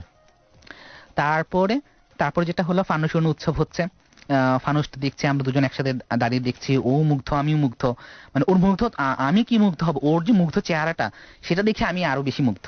ঠিক আছে, যে আমি ওকে মুক্ত করতে পারছি, আমার যে ভালোবাসা মানুষটাকে সেটাকে আমি হ্যাপি করতে পারছি, এই জিনিসটা আমার মধ্যে কাজ করেছে বেশি। তারপর হঠাৎ করে দেখা গেল যে ফানুস উড়ানো শেষ, দূরে আতশবাজি হবে। এখন আতশবাজি আর ফানুস উড়ানোটা হচ্ছে টিএসসির ঠিক সামনে, আর আতশবাজিটা হবে হচ্ছে একটা মূর্তি আছে না, ওইখানে হবে। তো মাঝখানে একটা ওয়াল, তো আতশবাজি শুরু হয়ে যাচ্ছে, এটা শুরু হয়ে যাচ্ছে, আমরা দুজনই দৌড় দিয়েছি। ঠিক আছে, দৌড় দিয়েছি, এখন ও তো ওয়াল পার হয়ে টপকে চলে গেছে, আমি আর ওয়াল টপকাতে পারছি না। ঠিক আছে, ওয়াল টপকাতে পারছি না, এখন আতশবাজির ওখানেই যাবে না, আমাকেই নিবে। তারপর টানাটানি করে আমাকে ওয়ালটি তুললো, যে ছোট ওয়ালের মতন আছে হয়তো, ওয়ালের মতো টেনে টুনে আমরা আতশবাজিটা দেখলাম। সেটা ছিল একটা অসাম আতশবাজি, এবং ওর চোখটা জল জল করছিল আতশবাজিটা দেখে, সেটা সেটা কোনো তুলনা নেই। তারপরে সেদিন পূর্ণিমা ছিল, এর মাঝখানে টাইমটাতে আমরা সরার দুদান পাশেই ছিল, তো দুজনে বসে অনেকক্ষণ ধরে পূর্ণিমা দেখেছি। ওরও পূর্ণিমাটা খুব পছন্দ ছিল, আর আমি পূর্ণিমাটা অনেক পছন্দ করি। তো দুজন বসে আমি পূর্ণিমাটা এনজয় করছিলাম। এমনি জেনারেলি আমি নেচার খুব পছন্দ করি। তখন আমার মনে হলো যে আমি প্রকৃতির একজন সন্তান, প্রকৃতি আমাকে গিফট হিসাবে মুন্নিকে দিয়েছে, প্রকৃতি সৃষ্টি করে মুন্নিকে দিয়েছে, আর মুন্নি দিয়েছে তার বেস্ট গিফট ভালোবাসা। সো আমার লাইফ ফুলফিল্ড। আমি আমার লাইফে ঠিক মতো গোছাতে শুরু করলাম, পড়াশোনাটা ঠিক মতো হতে থাকলো, একেবারে মানে ফুল লাইফ সেটেল। এখন তো আর সে হতাশা নেই, এখন আর হতাশা সুরে যে নেই, বাজে না জীবন, সুরে যে বাজে না, সেরকম কিছুই আর হচ্ছে না। এর মধ্যে যেটা হলো, ও আমাকে এতই ভালোবাসতো যে একবার দেখা গেল ও একটি স্টুডেন্টকে পড়াতো, ওর বাসায় এসে পড়তো, সেই স্টুডেন্টটা হঠাৎ একদিন আমাকে ফোন দিয়ে বসছে, বলছে যে আমি মুন্নিকে খুঁজছি। আমি বলছি যে আসলে উনি আমাকে ফোন দিচ্ছে কি জন্য। তো পরে আমি মুন্নিকে জিজ্ঞেস করলাম, দেখো উনি আমাকে ফোন দিল কেন? বলছে যে উনি তো তোমার নাম্বার পাওয়ার কথা না। পরে উনি আবিষ্কার করে দেখলো, মানে মুন্নি আবিষ্কার করে দেখলো যে সে আমার নাম্বার ভুলে, মানে ওর নাম্বার ভুলে আমার নাম্বারে দিয়ে দিয়েছে। ঠিক আছে, কারণ সবসময় সে নিজে করতো, তো ওর নিজের নাম্বার সে ভুলে গেছে, তার মাথায় শুধু ঘুরছে আমার নাম্বারটাই। আচ্ছা আচ্ছা। তো এটাও একটা সুন্দর একটা মুহূর্ত ছিল। এই অনেক সময় প্রশ্ন আসে না, জয় মাঝে মাঝে কনফিউজড, বা ইরাজ প্রশ্নের উত্তর খুঁজতে একটু গলদঘর্ম অবস্থা, যে ভালোবাসা কাকে বলে। মুন্নি পূর্ণিমা দেখে উচ্ছ্বসিত, মুন্নি কনসার্ট দেখে হয়তো উচ্ছ্বসিত, মুন্নি আতশবাজি দেখে অনেক ভালো লাগা তার মধ্যে, কিন্তু আরেকজন মানুষ শুধু মুন্নির এক্সপ্রেশনের দিকে তাকিয়ে আছে, তার অভিব্যক্তির দিকে তাকিয়ে আছে। এটার নামই হচ্ছে ভালোবাসা। হ্যাঁ, তারপরে আমরা যেটা করলাম, তারপরে আমরা বের হই হচ্ছে ফাল্গুনের অনুষ্ঠানে, পয়লা ফাল্গুনে আমার ঘুরে খুব শখ ছিলাম, আগে একা সবসময় ঘুরেছি। পয়লা ফাল্গুনের ফার্স্ট আওয়ারে আমি সবসময় বসে থাকতাম, কিন্তু বেশিরভাগ সময় আমি একা যেতে হতো। তো এবার আমি ভাবলাম, না, এবার আমি মুন্নিকে নিয়ে যাবো। মুন্নি নিজেও এত ভোরে কখনো বেরোতে পারে না, ওরও আগ্রহ থাকে কিন্তু যেতে পারছে না। তো এবার আমি ওকে নিয়ে গেলাম। এটা সেকেন্ড টাইম ও শাড়ি পরে বেরোলো। তো সেদিনও আমরা অনেক ঘুরলাম। এর মাঝে একবার বুয়েটে গিয়েছি, সেখানে আমার one of the best friend জাহিদের সাথে দেখা হয়। জাহিদ কয়েকদিন পরে বিদেশ চলে যাচ্ছিল, জাহিদের সাথে দেখা করে চলে আসলাম। তো সেদিনও সারাদিন ছিল, সেই টাইমটা অনেক এনজয়েবল ছিল, অনেক ছবি তুলেছি, অনেক ভালো সময় কেটেছে সেদিন। তারপরে আমরা জানি যে ফাল্গুনের পরের দিনে ভ্যালেন্টাইন্স ডে। ঠিক আছে, কিন্তু তখনও তো আমরা অফিসিয়ালি কোনো ফ্যামিলিতে ইনভলভ করিনি। এটাই হচ্ছে বিষয়। আমি এই গল্পটিকে আমি এত নির্দিষ্টভাবে শুনতে চাচ্ছি এই কারণে যে এই প্রেমের গল্পটা, এই প্রেমের কথাগুলো অনেকদিন শোনা হয় না, যেখানে প্রত্যেকটি কথা অনেক বেশি মূল্যবান। যেটা ইরাজ বলছিলে, যে কথাগুলো বলছেন যখন, তখন মনে হচ্ছে যে দৃশ্যগুলো আমাদের চোখের সামনে দিয়ে যাচ্ছে। এটা এখনো জল রঙে আঁকা ছবির ভেতরেই আমি এখনো আছি। তো এই কারণে আমরা তো মনে হয় শাওন ভাইয়ের পর্যায়ে নিজেকে মনে করছে এখন সেই ইরাজ শাওন ভাইয়ের পর্যায়ে আছে আর কি। আবার এই জয়া যেন জেলাস ফিল না করে এটার কারণে জীবনটা। তো যাই হোক, আমরা এই ভালো লাগার মুহূর্তগুলোকে আরো গভীরভাবে অনেক মনোযোগ দিয়ে শুধু এই ভালো লাগার মুহূর্তগুলো নিয়ে থাকবো আজকে। তারপরে শাওন, তারপরে আমরা চিন্তা করলাম, যেহেতু আমি অফিসিয়ালি কোনো ফ্যামিলিকে এখন জানাইনি, সো আমাদের সবচেয়ে ভালো হয় ভ্যালেন্টাইন্স ডেতে বাসায় বসে থাকলে। ঠিক আছে, বাসায় বসে থাকলে কেউ আমাদের সন্দেহ করবে না, কিছুই করবে না, আমরা দুজনই ভ্যালেন্টাইন্স ডেতে বাসায় বসে আছি। কিন্তু লাকিলি ওর কম্পিউটারটা নষ্ট হয়ে যায়, ও কম্পিউটারটা দিয়ে 10 মিনিটের জন্য আমার বাসায় চলে আসে, আমি নিচে আসি, আমার কম্পিউটার নিয়ে চলে আসি। সো ভ্যালেন্টাইন্স ডেতে আমাদের কোনো ডেট ছিল না। তো এইভাবে চলতে থাকলো। সাধারণত যেটা হতো যে বেশি রাত পর্যন্ত কথা হতো না, আমরা ভোরে উঠে যেতাম। ভোরে উঠলেই আমার মধ্যে কেমন জানি একটা হাহাকার কাজ করতো, দেখা হয়নি, কতক্ষণ ধরে কথা বলছি না, বুক কেমন জানি ব্যথা করতো। তো সকালবেলা উঠে আমার প্রথম রুটিন ছিল ওর সাথে কথা বলা, নিজেকে একটু ঠান্ডা করা, যে আছি, আমরা দুজনেই আছি, ভালো আছি, ঠিক আছে। তো এরকম করে চলছিল। আমার মাঝে মাঝে মনে করেন আমরা তো সপ্তাহে এরকমও গিয়েছে 5 দিন 7 দিন দেখা করেছি, মাঝে মাঝে তো ব্রেক পড়বেই, 2-1 দিন তো ব্রেক পড়বেই। এই 2-1 দিন মনে হচ্ছে যেন 1 মাস দেখা হচ্ছে না, 1 মাস দেখা হচ্ছে না, কিভাবে যাচ্ছে। তো যত সম্ভব পেরেছি দেখা করেছি। আর একটা ইন্টারেস্টিং ব্যাপার ছিল, সাধারণত গার্লফ্রেন্ড আর বয়ফ্রেন্ডদের ড্রপ করে, সাধারণত ও আমাকে রিক্সা নিয়ে এসে উঠিয়ে নিত, আর আমাকে ড্রপ করে চলে যেত, যেহেতু ওর বাসাটা পরে ছিল। এই ঘটনায় কিন্তু নতুন না, এই ঘটনা প্রায়শই ঘটতো আপনার সাথে, কারণ আপনি প্রাচীর পর্যন্ত টপকাতে পারেননি, যেটা হয়তো আমার ওই সে বন্ধু মুন্নি, প্রাচীরে গিয়ে হোঁচট খেতে হ্যাঁ, সে আগে প্রাচীর টপকানোর পরে আপনাকে সাহায্য করেছে, তারপর আপনি প্রাচীর টপকিয়েছিলেন যখন আতশবাজি দেখতে গেছিলেন হ্যাঁ, আপনারা। আতশবাজি দেখতে আর আপনার প্রত্যেকটি কথার মধ্যে আমি শুধু না, আমার বন্ধুরাও খুব মনোযোগী, সেই কারণে একটু যদি ধীরে বলেন বন্ধুরা হয়তো আপনার কথাগুলো বুঝতে অনেক সহজ হয়। আমি বন্ধুদের পক্ষ থেকে অনুরোধটা করলাম আপনাকে। হ্যাঁ, ঠিক আছে।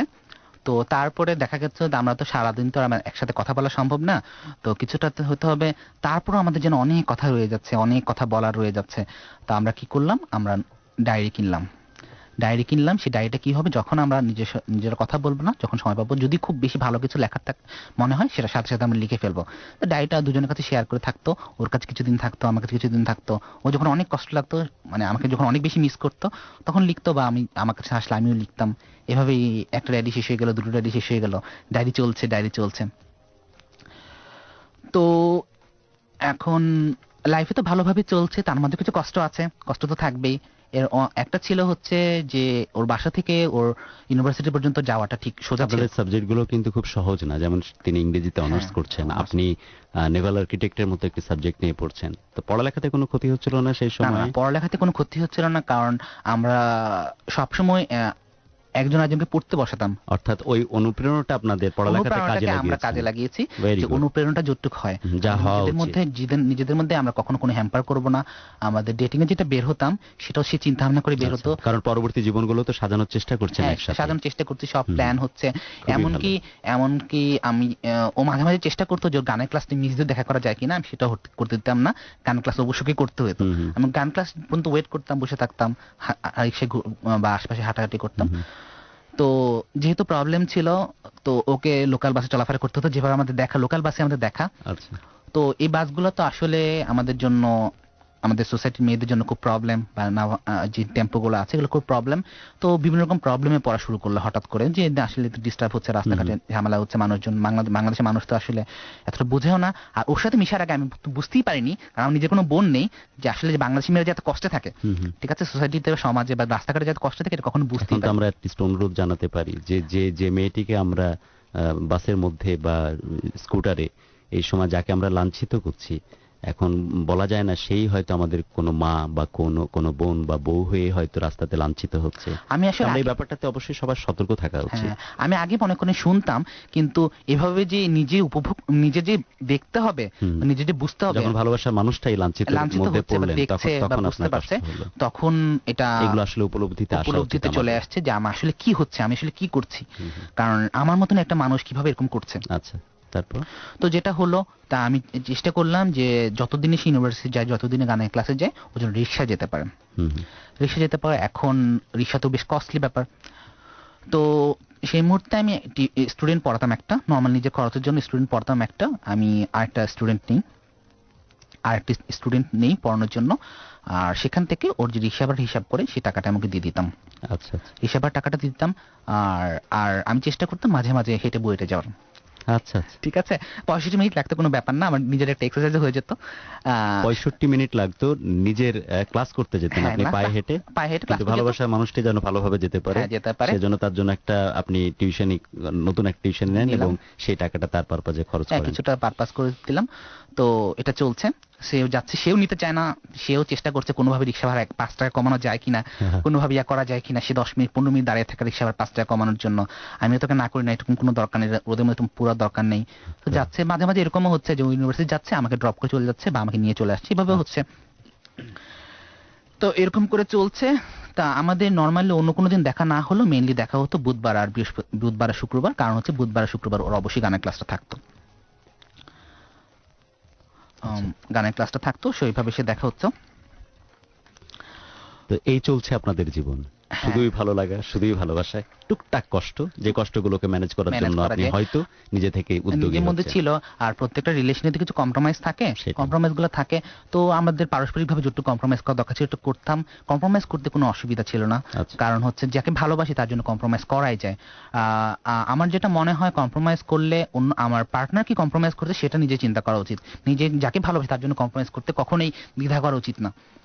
তো কম্প্রোমাইজ তো থাকবে, কিছু টুকটাক কম্প্রোমাইজ ছিল, টেনশন ছিল, থাকবেই, এটা রিলেশনশিপে এটা আসি। আর আপনার ভালোবাসার দৃশ্যগুলো কিন্তু এক জায়গাতে এসে থেমে গেছে, পরবর্তী দৃশ্যগুলো আমাদের সামনে ভালো। নিয়ে আর আসেন। যাচ্ছি আমরা, তো আমরা ফিউচার প্ল্যানটা সুন্দর করে শুরু করলাম, কিভাবে সবকিছু করা যায়, সবকিছু সুন্দর করে গোছানো যায়। ও হয়তো বিসিএস দিবে কিনা, বা ও হয়তো বিদেশে এমএস করবে কিনা, এরকম প্ল্যান প্রোগ্রাম গুলো করছিলাম। আমি হয়তো বিদেশ যাবো কিনা, এরকম একটা প্ল্যান প্রোগ্রাম চলছিল। তো দেখা গেল যে ও যেহেতু একটু লিটারেচার স্টুডেন্ট, ম্যাথ একটু দুর্বল। আচ্ছা। তো আমরা চিন্তা করলাম আমাদের যে ডেটিং এর টাইমটা, ওই টাইমটা আসলে কিছুটা কনস্ট্রাকটিভ কাজে ইউজ করি। কনস্ট্রাকটিভ কাজে ইউজ করি কিভাবে, আমি ওকে ম্যাথ শেখানো শুরু করলাম।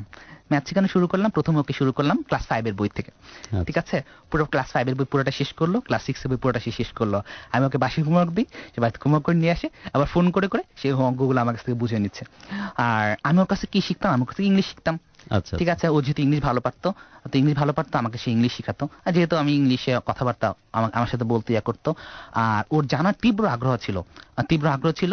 সো আমরা রিসেন্ট বিষয়গুলো নিয়ে সবসময় কথা বলতাম, সবকিছু করতাম। তো এরকম চলছিল। এক সময় আমার গ্রাজুয়েশনটা শেষ হয়ে যায় মার্চ এপ্রিলের দিকে। এখন তো চাকরিতে ঢুকতে হবে। তো মে মাসের দিকে হঠাৎ করে আমার একটা চাকরির অফার আসে। সেটা মাসের মাঝখানের দিকে। তো আমাকে বাসায় কেউ ফোন করে, ওরা জবের জন্য অফার করে। তো আমি ভেবেছিলাম জবটা হয়তো 15 দিন পরে শুরু করতে হবে, কিন্তু ওরা আমাকে ইমিডিয়েটলি সেদিনই এর পরের দিনই জয়েন করতে বলে। আচ্ছা। তা যেদিন আমাকে কনফার্ম করে, সেদিন আমাদের দেখা হওয়ার কথা ছিল। সেদিন দুজনের ব্যাপক কান্নাকাটি করার অবস্থা। এখন আমরা খুশি হবো কি, আমাদের কান্নাকাটি করার অবস্থা। কেন কান্নাকাটি করার অবস্থা? যে আমাদের তো আসলে এখন আর রেগুলারলি দেখা হবে না, বা রেগুলার হয়তো এত কথা বলা যাবে না, এত টাইম পাস করা যাবে না, কি হবে না হবে, ব্যাপক কান্নাকাটি করার অবস্থা। ওর মন অনেক খারাপ, আমার মন অনেক খারাপ। আমি বাসায় গিয়ে কান্নাকাটি করা শুরু করে দিলাম। মা বলে, তুমি এত চাকরি পেয়েছো, কান্নাকাটি করো কি জন্য? ঠিক আছে, আমি না জানি আমি কেন কান্নাকাটি করছি। তারপরে আস্তে আস্তে চাকরিতে শুট করা শুরু করলাম। তখন আমাদের দেখা হতো প্রতি শুক্রবার আমার হলিডে। আমার চাকরিটা খুব হার্ড ছিল। সো সারা সপ্তাহ আমি ওয়েট করতাম সেই শুক্রবারটার জন্য, শুক্রবার আমার দেখা হবে, একসাথে কথা হবে। সো এই লোভে আমি সারা সপ্তাহ চাকরিটা করে ফেলতাম। ও সারা সপ্তাহ ওয়েট করতো, দেখা হবে। তো এভাবেই চলছিল। তো এর মাঝে ওর যে একটু প্রবলেম ছিল, সেটা হচ্ছে ও খাওয়া দাওয়াটা একেবারে করতে পারতো না, একটু ভমিটিং টেন্ডেন্সিটা ছিল। তো এই জন্য মার্চের সেকেন্ড উইকে ওকে একটু ডক্টর কনসাল্ট করা হয়, সিএমএইচ এর ডাক্তার বলছে না কোনো প্রবলেম না। তো ঠিক আছে, ইটস ওকে। আমি নিজে ডাক্তার কাছে দেখালাম, যে ডাক্তার বলছে আসলে কোনো প্রবলেম না। এর মধ্যে আপনার বাসায় বা মুন্নি ওনার বাসায় কেউ জানে না? বাসায় শুধু ওর ছোট বোন জানে। আচ্ছা, বাকি কেউ জানে না যে আপনাদের মধ্যে এই ধরনের ভালোবাসা? কেউ জানে না, কারণ আমরা যেটা মনে করেছিলাম যে আমরা জানালেই আসলে জিনিসটি ইনিশিয়েট মানে দ্রুত আগানো শুরু করবে। আমরা একটু স্লো হই, আমি 6 মাস 1 বছর জব করি, তাহলে ব্যাপারটা একটু ইজি হবে। আর ওর থার্ড ইয়ারটা শেষ হোক, তাহলে হয়তো আমাদের জন্য একটু সুবিধা হবে। তো এভাবেই চলছিল। এই ফাঁকে আমি ইরাজকে একটু অনুরোধ করব যে অবশ্যই। একটা ভালোবাসা যেন উথলে ওঠে, এই ধরনের একটা ভালো লাগার অবশ্যই। গান। তার আগে ওর সুইট লাভ স্টোরি যেটা আমরা এতক্ষণ তন্ময় হয়ে শুনছিলাম, কিছু ফিডব্যাক আমি পড়ে হ্যাঁ, শোনাচ্ছি। দেখি একটু কিছু। আমাকে ফয়সাল লিখেছেন এমইউবি থেকে যে what a romantic scene, I just love it. হুম। তারপরে আরো লিখেছেন আমাকে রানা খিলগা থেকে যে I wish I had a love story like this. আর সৈনিক ওয়াজেদ ক্যান্টনমেন্টের একজন বন্ধু আচ্ছা। লিখেছেন যে হাই শাওন ভাই, তোমাদের লাভ স্টোরি শুনে আমার হিংসে হচ্ছে, প্লিজ ডোন্ট মাইন্ড। আর সায়মা লিখেছে রামপুরা থেকে what a love story, this is the best love story I have ever heard. Yeah আর বৃষ্টি লিখেছে যে বাড্ডা থেকে শাওন ভাইয়া, তোমাদের লাভ স্টোরি শুনে খুব খুব ভালো লাগছে, জানো আমার প্রাণ বন্ধুর সাথে তোমাদের অনেক কাহিনীটার মিল আছে অনেক, এবং এরকম আরো অনেক এসএমএস পাচ্ছি যে সত্যি খুব ভালো লাগছে এই সুইট লাভ স্টোরি শুনতে। তো এখন আমরা মানে ফ্ল্যাশব্যাকে ইরাজ এবং জয়, আমরা 3 জন মিলে এবং সাথে আমাদের বন্ধুরা সবাই মিলে ফ্ল্যাশব্যাকে থাকবো। যে ফ্ল্যাশব্যাকে আমরা একের পর এক দৃশ্যগুলোকে নিয়ে আসবো। গানটা শুনতে শুনতে হ্যাঁ হ্যাঁ, সেই দৃশ্যের মধ্যে থাকবে তাদের পূর্ণিমার সেই রাত, Exactly.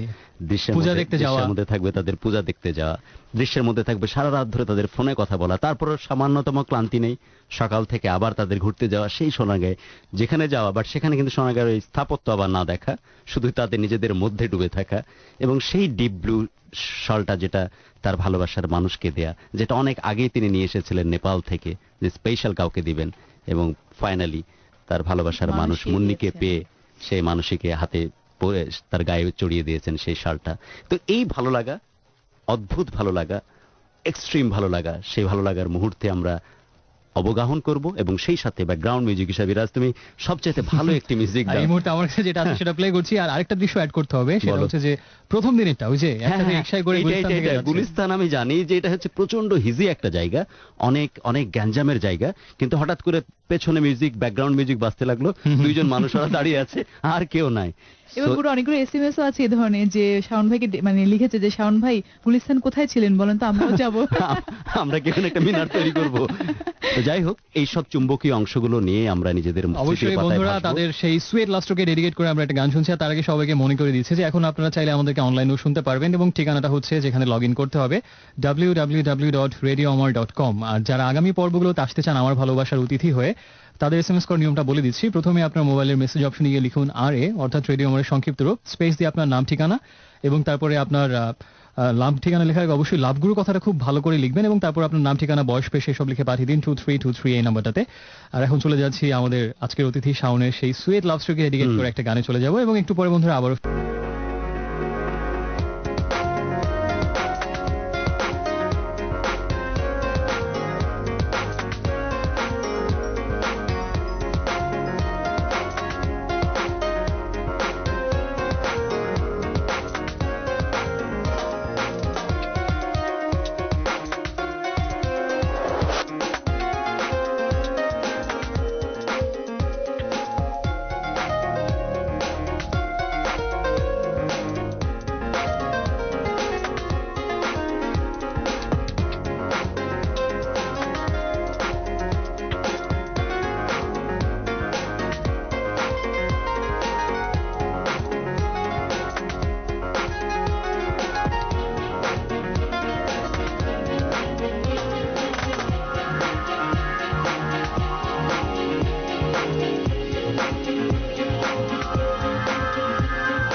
ওয়েলকাম ব্যাক ফ্রেন্ডস, শুনছেন রেডিও আমার 88.4 FM। আর চলছে ভালোবাসার আয়োজন আমার ভালোবাসা, এবং ইরাজ জয় আপনাদের সাথে আছে, এবং আমাদের সাথে লাভগুরু আছেন, আজকের অতিথি শাওন আছে।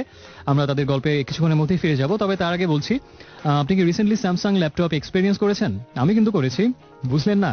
আসলে একটা স্যামসাং ল্যাপটপ কিনে ফেললাম। Samsung laptop looks better, runs ফাস্টার, simple to use, একেবারে মাইন্ড ব্লোয়িং, আর সবচেয়ে বড় কথা দামটা অ্যাফোর্ডেবল। আমি তো এমনই একটা বন্ধু খুঁজছিলাম যে আমাকে দেবে আলটিমেট ফ্রিডম। দোকানে দেখলাম যে স্যামসাং নেটবুক ও নোটবুকের নতুন নতুন মডেল পাওয়া যাচ্ছে। আরও শুনলাম অনেক আকর্ষণীয় দামে কোর i5 বেস স্যামসাং ল্যাপটপও পাওয়া যাচ্ছে। আমি কোনটা কিনেছি তা বলবো না, কিন্তু জানেনই তো স্যামসাং ল্যাপটপ মানে স্পেশাল সামথিং। তাহলে আর দেরি কেন? গো hurry to explore. R explore করার ফাঁকে একটু ঘুরে আসা যাক আমাদের লাভগুরু এবং আজকের অতিথি শাওনের কাছে। আমি আর সময় না নিই, সরাসরি চলে যাচ্ছি শাওনের কাছে, কারণ আমরা যেভাবে মানে ফুল দিয়ে মালা গাঁথার মতো করে যেভাবে তার ঘটনাগুলো, তার জীবনের দৃশ্যপটগুলোকে একটা সুন্দর গাঁথুনিতে নিয়ে আসছিলাম, এখনো কিছু হয়তো বাকি আছে, বাকি ঘটনাতে সরাসরি চলে যাচ্ছি আমি। তো এভাবেই আমাদের ভালো সময়গুলো চলছিল, একের পর এক ভালো সময়গুলো যাচ্ছিল। যতক্ষণ আমরা একসাথে থাকতাম ততক্ষণ আমরা এনজয় করার চেষ্টা করতাম।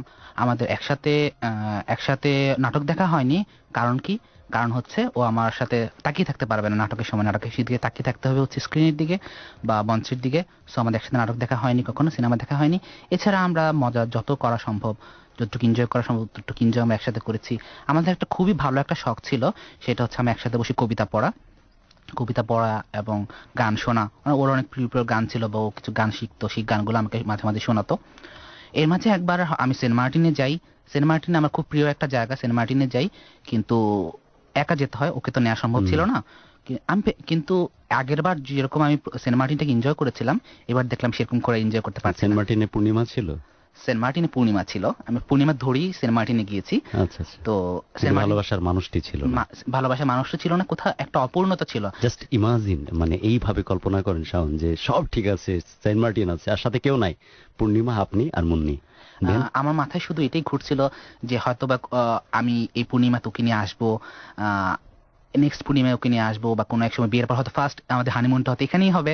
আচ্ছা। ওর সাথে আমি প্ল্যানও করলাম সেভাবে যে ফার্স্ট হানিমুনটা হয়তো আমাদের এখানেই হবে, আমরা সারা রাত ধরে চাঁদ দেখবো, সমুদ্র শব্দ শুনবো, অন্ধকারে একসাথে বসে থাকবো।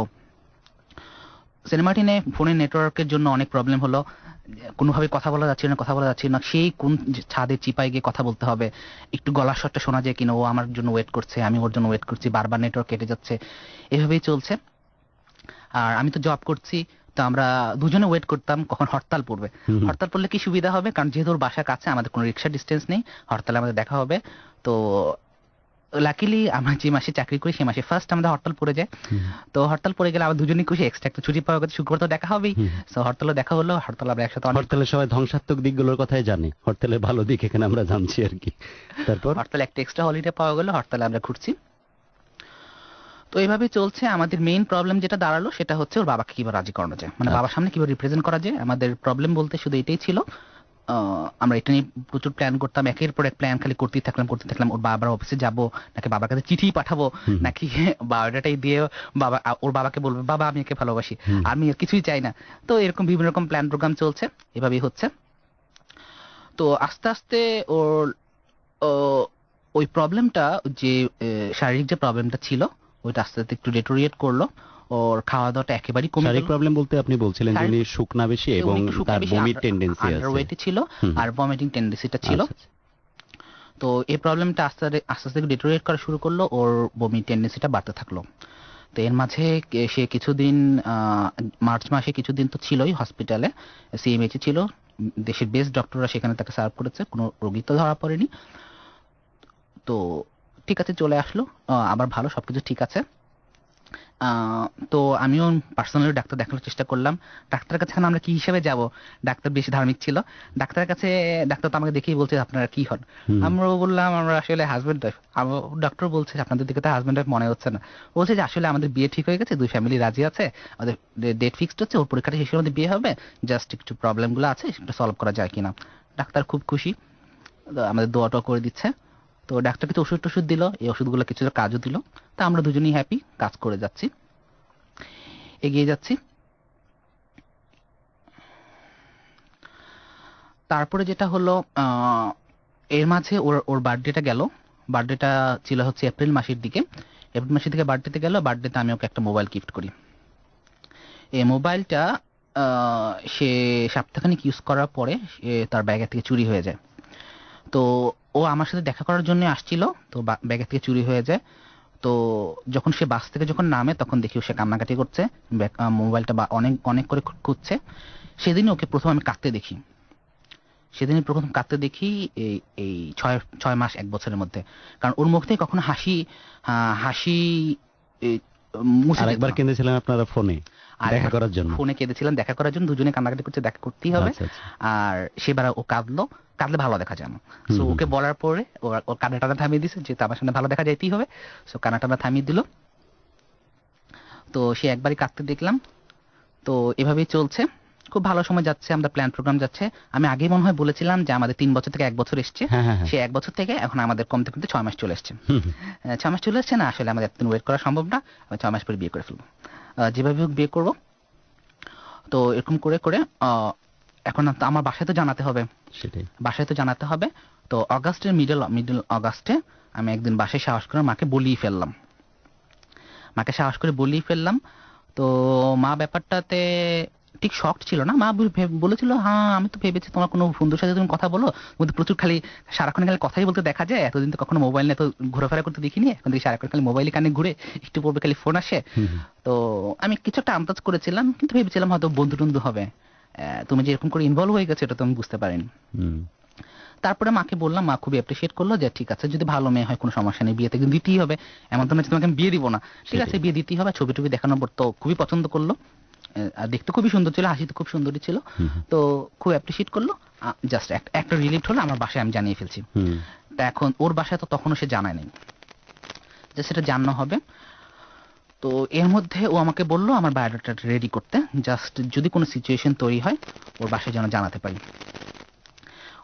তো এর মধ্যে যেটা হলো, ওর একটা প্রপোজাল আসলো। তো প্রপোজালের যে কম্পিটিটর ছিল, নর্মালি কম্পিটিটরই বলা হয়, কম্পিটিটর ছিল, কম্পিটিটরের কোয়ালিফিকেশনটা আমার একটু কম ছিল। তো কম ছিল। এখন ও বলছে যদি তোমার কথা যদি জানতো তাহলে তুই কম্পিটিটরের কথা হিসাবও করতো না।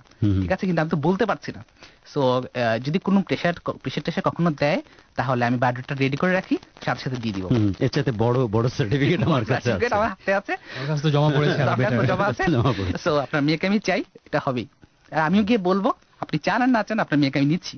এখন চাইলে আপনার মেয়ে আপনার ইচ্ছে হবে, নাহলে আমার ইচ্ছা। এই ভরসা তো সেই কারণেই শাওন, এটা সেই যেহেতু আপনি নিজেকে সেইভাবে তৈরি করেছেন। কারণ বন্ধুরা তো আপনাকে দেখতে পাচ্ছেন, আমি যতটুকু দেখতে পাচ্ছি সেটা হচ্ছে যে খুব সহজ সরল সাদাসিধে ধরনের একজন মানুষ, চোখে পুরো একটা চশমা, যে সবসময় হয়তো পড়ালেখার মধ্যেই নিজেকে আবিষ্ট রাখতে চেয়েছে। তার সাথে তার বাইরেও অনেক সুন্দর একটা জীবন ছিল তার, কিন্তু সবসময় চেয়েছে যে সে যেন বাবা মার মন মতো এবং সত্যিকারের মানুষ হিসেবে গড়ে ওঠার জন্য যেভাবে তৈরি হওয়া দরকার সেইভাবে নিজেকে তৈরি করার চেষ্টা করেছে। এবং আমাদের দেশের সবচাইতে প্রথিতযশা প্রতিষ্ঠানগুলোতে তার পড়া সৌভাগ্য হয়েছে সেই কারণেই। এবং প্রথম ভালোবাসার সান্নিধ্য পাচ্ছে মুন্নির হাত ধরে, এবং তাকে নিয়ে বাকি জীবনের কথা সান্নিধ্য পাচ্ছি। এর মাঝে ওকে নিয়ে বিভিন্ন প্রোগ্রামেও যেতাম। এর মধ্যে একটা পারফরমেন্স ছিল, ও রবীন্দ্র জয়ন্তীতে একটা পারফরমেন্স ছিল, সেখানে সে অনেকগুলো গান করে। সেখানে ওকে নিয়ে যে আমি সারাদিন ছিলাম, ওদের গ্রুপে সবাই খুব অ্যাপ্রিসিয়েট করলো। আর মোটামুটি যে কাপলে আমাদের দেখতো বা যেই ফ্রেন্ডরা ওদের দেখতো, সবাই আমাদের খুব হিংসা ইউ করতো। Guys made for each other. আর কারণ she is best, I am best, মানে কোনো প্রবলেমই নেই আর কি। তো এভাবেই চলছে। ও তারপরে রোজা চলে আসলো। এর মধ্যে কিন্তু ইয়ার ব্যাপারটা, প্রপোজালের ব্যাপারটা বেশ একটু এগুচ্ছে মনে হচ্ছে। তো রোজা চলে এসছে। তো আমরা চিন্তা করলাম যে তাহলে মনে হয় আমাদের বিয়েটা করেই ফেলা দরকার। বিয়েটা করে ফেললে কেমন হয়। তো দু একজন ফ্রেন্ডের সাথে আলাপ আলোচনা করলাম, বিয়েটা করে ফেললে কেমন হয়। তো আমরা হিসাব নিকাশ করে দেখলাম রোজার মধ্যে তো বিয়ে করা যাবে না। তো রোজা ঈদ হচ্ছে সেপ্টেম্বরের ফার্স্ট উইকের দিকে। তা আমরা সেপ্টেম্বরের 17 তারিখে একটা আছে, শুক্রবার আছে, ওই শুক্রবারে বিয়েটা করি। পালিয়ে যদি বিয়ে করতেই হয় একান্ত, আমাদের দুজনের কেউই এরকম ইচ্ছা ছিল না, যদি কোনো বিপদে যদি পড়েই যায়, কারণ রিলেশনশিপের বিয়ে ওর ফ্যামিলি যদি অ্যাপ্রিসিয়েট না করে, এরকম একটা ভয় সবসময় আমার মাথায় ছিল। তো রোজার শুরুতে সে একটা জব নেয়, একটা পার্ট টাইম জব নেয় একটা ইংলিশ মিডিয়াম স্কুলে, যেহেতু সে ইংলিশে ছিল। সে ভাবলো তার পারফরমেন্সটা একটু ভালো হবে, তো সে ওখানে জব নেয়। তো সে সকালবেলা জব টপ করতো। তো রোজার মাঝখানে এসে তার শরীরটা হঠাৎ করে আবার খারাপ হয়ে যায়। আবার সেই বমিটিং টেন্ডেন্সিটা শুরু হয়ে যায়। বারবার খালি বমি হয়, কিছুই খেতে পারে না, কিছুই হচ্ছে না। আমার সাথে দেখা হলে আমি খাইয়ে দিচ্ছি, ওর বাসায় ওর মা ওকে খাইয়ে দিচ্ছি, জোর করে করে আমি যতটুকু পারছি আমরা খাওয়াচ্ছি। তো এভাবে চলছিল। তো ও বাসায় এই অবস্থাটা দেখে ওকে ভাবলো আবার একটু ট্রিটমেন্ট করা যায় কিনা। তা আবার সিএমএইচে ভর্তি করা হলো। সেখানে সে দিন দশেক ছিল। সেখানে যা টেস্ট যা পসিবল ছিল সব রকম টেস্ট করা হলো, ইভেন সিটি স্ক্যান পর্যন্ত করা হলো, ইভেন সাইকিয়াট্রিস্ট পর্যন্ত দেখানো হলো। সবাই ওকে জিজ্ঞেস করে আপনি কি রিলেশনশিপে আছেন, রিলেশনশিপ নিয়ে কোনো টেনশনে আছেন, টেনশনের কারণে তো ব্যাপারটা হতে পারে। ওর জাস্ট একটাই টেনশন ছিল, ওর বাবাকে নিয়ে টেনশন ছিল, কিন্তু কোথাও সে ব্যাপারটা স্বীকার করে নাই, কারণ আবার কোথায় কোনো প্রবলেম হয়ে যায়, বাবাকে খুব ভয় পেত আর কি।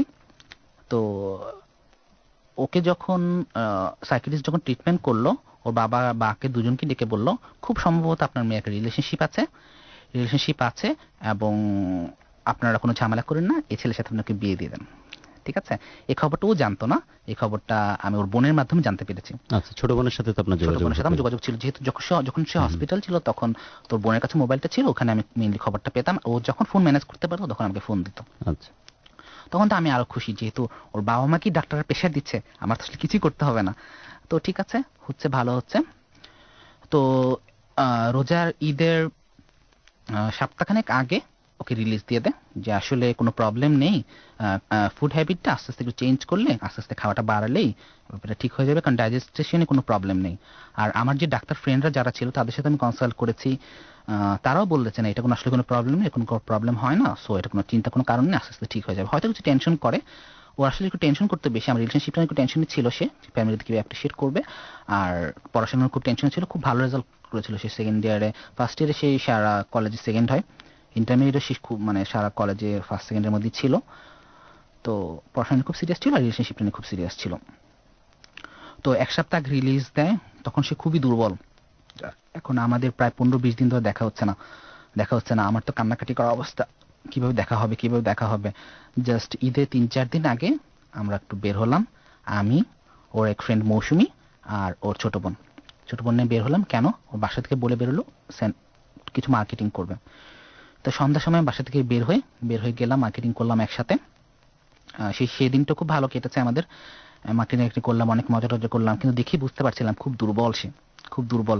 কিন্তু যেটা দেখা গেল, আগেও যেটা দেখেছি, ও যদি কখনো অসুস্থ হতো আমার সাথে একটু কথাবার্তা বললে বা আমাকে একবার দেখলে বা আমি যদি ওর হাতটা একটু ধরতাম, তাতেই যেন সে সুস্থ হয়ে যেত।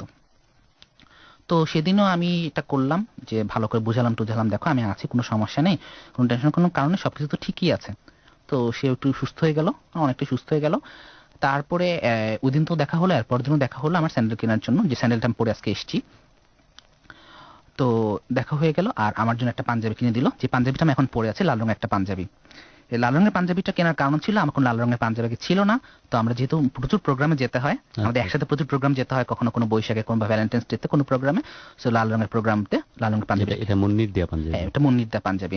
আর আমি যে হাতের যে ব্রেসলেট গুলো পরে আমি আছি, অনেক ব্রেসলেট দেখছি আপনার হ্যাঁ, হাতে, এবং 3 ধরনের। 3 ধরনের ব্রেসলেট দেখতে পাচ্ছি। আমি নরমালি ব্রেসলেট পরি না, এটা হয়তো কুষ্টিয়াতে সাধারণত পাওয়া যায়, ওম লেখা। হ্যাঁ, ওম লেখা ব্রেসলেট। এই ব্রেসলেটটা ও আমাকে কিনে দিয়েছে হচ্ছে দোয়েল চত্বর থেকে। আর এই দুটো কিনেছে ও, তিনটা ওর গিফট করা, তার দিয়ে। বাকি দুটো সে কিনেছে হচ্ছে ওর কলেজের সামনে থেকে, ঢাকা কলেজের ওদিক থেকে কিনেছে। তো যাই হোক, ও আমাকে পাঞ্জাবি কিনে দিল, আমি আমার জন্য স্যান্ডেল কিনলাম। আর এর আগে আমরা ঈদের আগে যখন দেখা হয়েছিল, তখন আমরা জানি যে রোজার সময় মার্কেটিং করতে পারবো না, ওর জন্য আমি জামা কাপড় যা যা কিনলাম সব কিনেছি। ও নিজেও মার্কেটিং করেছে। আর আমাদের টার্গেট ছিল এবার আমাদের কালার হবে রেড। সো দুজনে আমরা রেড কালার পরে ঈদের দিন বের হব। তো খুব ভালো কথা। তো সবকিছু করা হয়েছে, আমার জামাটাও দিয়েছি, জামাটাও খুব সুন্দর ছিল। যাই হোক, তারপরে তো পাঞ্জাবি কেনা হলো। এখন এরপরে আমার দেখা হবে কবে? দেখা হবে ঈদের দিন। তো ঈদের দিন তো কোনোভাবে বের হওয়া সম্ভব না, রোজার ঈদের দিন। সো বিকালবেলা সে বের হলো, ও বের হলো, আর ওর বোন বের হলো। বোন অন্য জায়গায় গিয়েছে ওর ফ্রেন্ডের ওখানে, আর ওর সাথে আমরা ঘুরলাম। ঘুরে টিএসসিতে ছিলাম অনেকক্ষণ ছিলাম। সেদিন ওকে একটু দুর্বল মনে হচ্ছিল, কিন্তু অনেকক্ষণ ছিলাম। কিন্তু আমার সাথে থাকলে ও প্রাণবন্ত, প্রচন্ড থাকে, সো প্রচন্ড প্রাণবন্ত ছিল। দেখা হলো, আমরা অনেকক্ষণ ছিলাম, ওকে নিয়ে একবার খেলাম। তারপর বোন যখন আসলো, তখন ওর বোনকে নিয়ে আমি খেলাম। ও বোনের সাথে আমার সেটাই আপনার কাছে থাকলে আপনার চেষ্টা থাকে কিভাবে তাকে খাওয়ানো যায়। আমার আসলে সবসময় এই টার্গেটটাই থাকতো, যে কিভাবে যতটুকু খাওয়ানো যায়। আমি চেষ্টা করেছি ঢাকা শহরের বেস্ট খাওয়ানোগুলোকে খাওয়ানো, এবং কোনো খারাপ জিনিস যেন না খায়, আবির জিনিস না খায়, খাওয়াটা। কারণ ও খেলেই আমার খুশি লাগতো, আচ্ছা।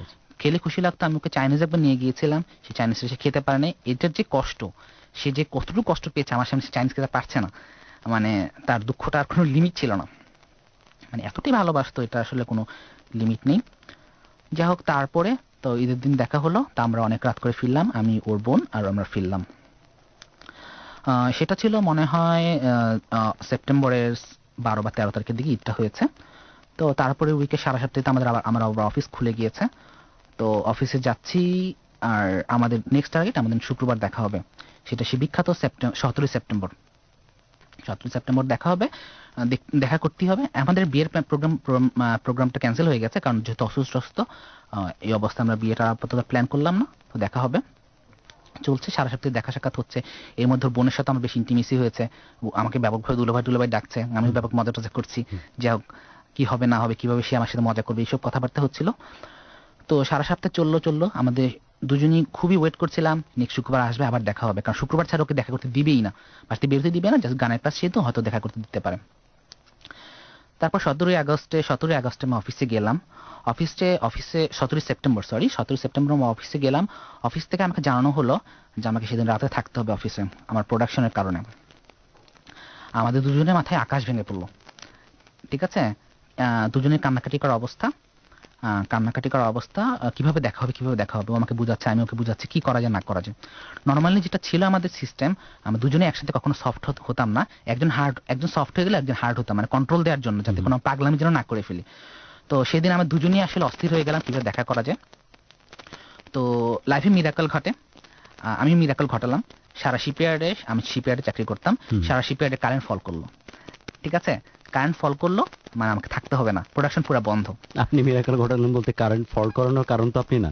কারেন্ট ফল করার কারণ না, কিন্তু আমি দেখা করতেই হবে, সেই জন্য আমি দোয়া করেছি এবং হয়ে গেছে, আমি এটা বিশ্বাস আচ্ছা, করি। তাও ভালো। লাভগুলো আমার মনে হয় যে ওর মনে এত বেশি ইচ্ছা ছিল, ওই উইল পাওয়ার একটা বলে ব্যাপার আছে, উইল পাওয়ারে ইলেকট্রিসিটি চলে গিয়েছিল। কিন্তু তার মনে সিপিআর এর নাই, কারেন্ট ফল করার কারণ না, বা সে না, আমি সেই না সে চিন্তা না, করি। তার উইল পাওয়ার দুজনের মনেই ছিল, মানে দুজনের মনেই খুব ছিল। এটা তো প্রথম থেকে আসছে যে ওদের টেলিপ্যাথিক্যাল পাওয়ার অনেক Exactly. বেশি।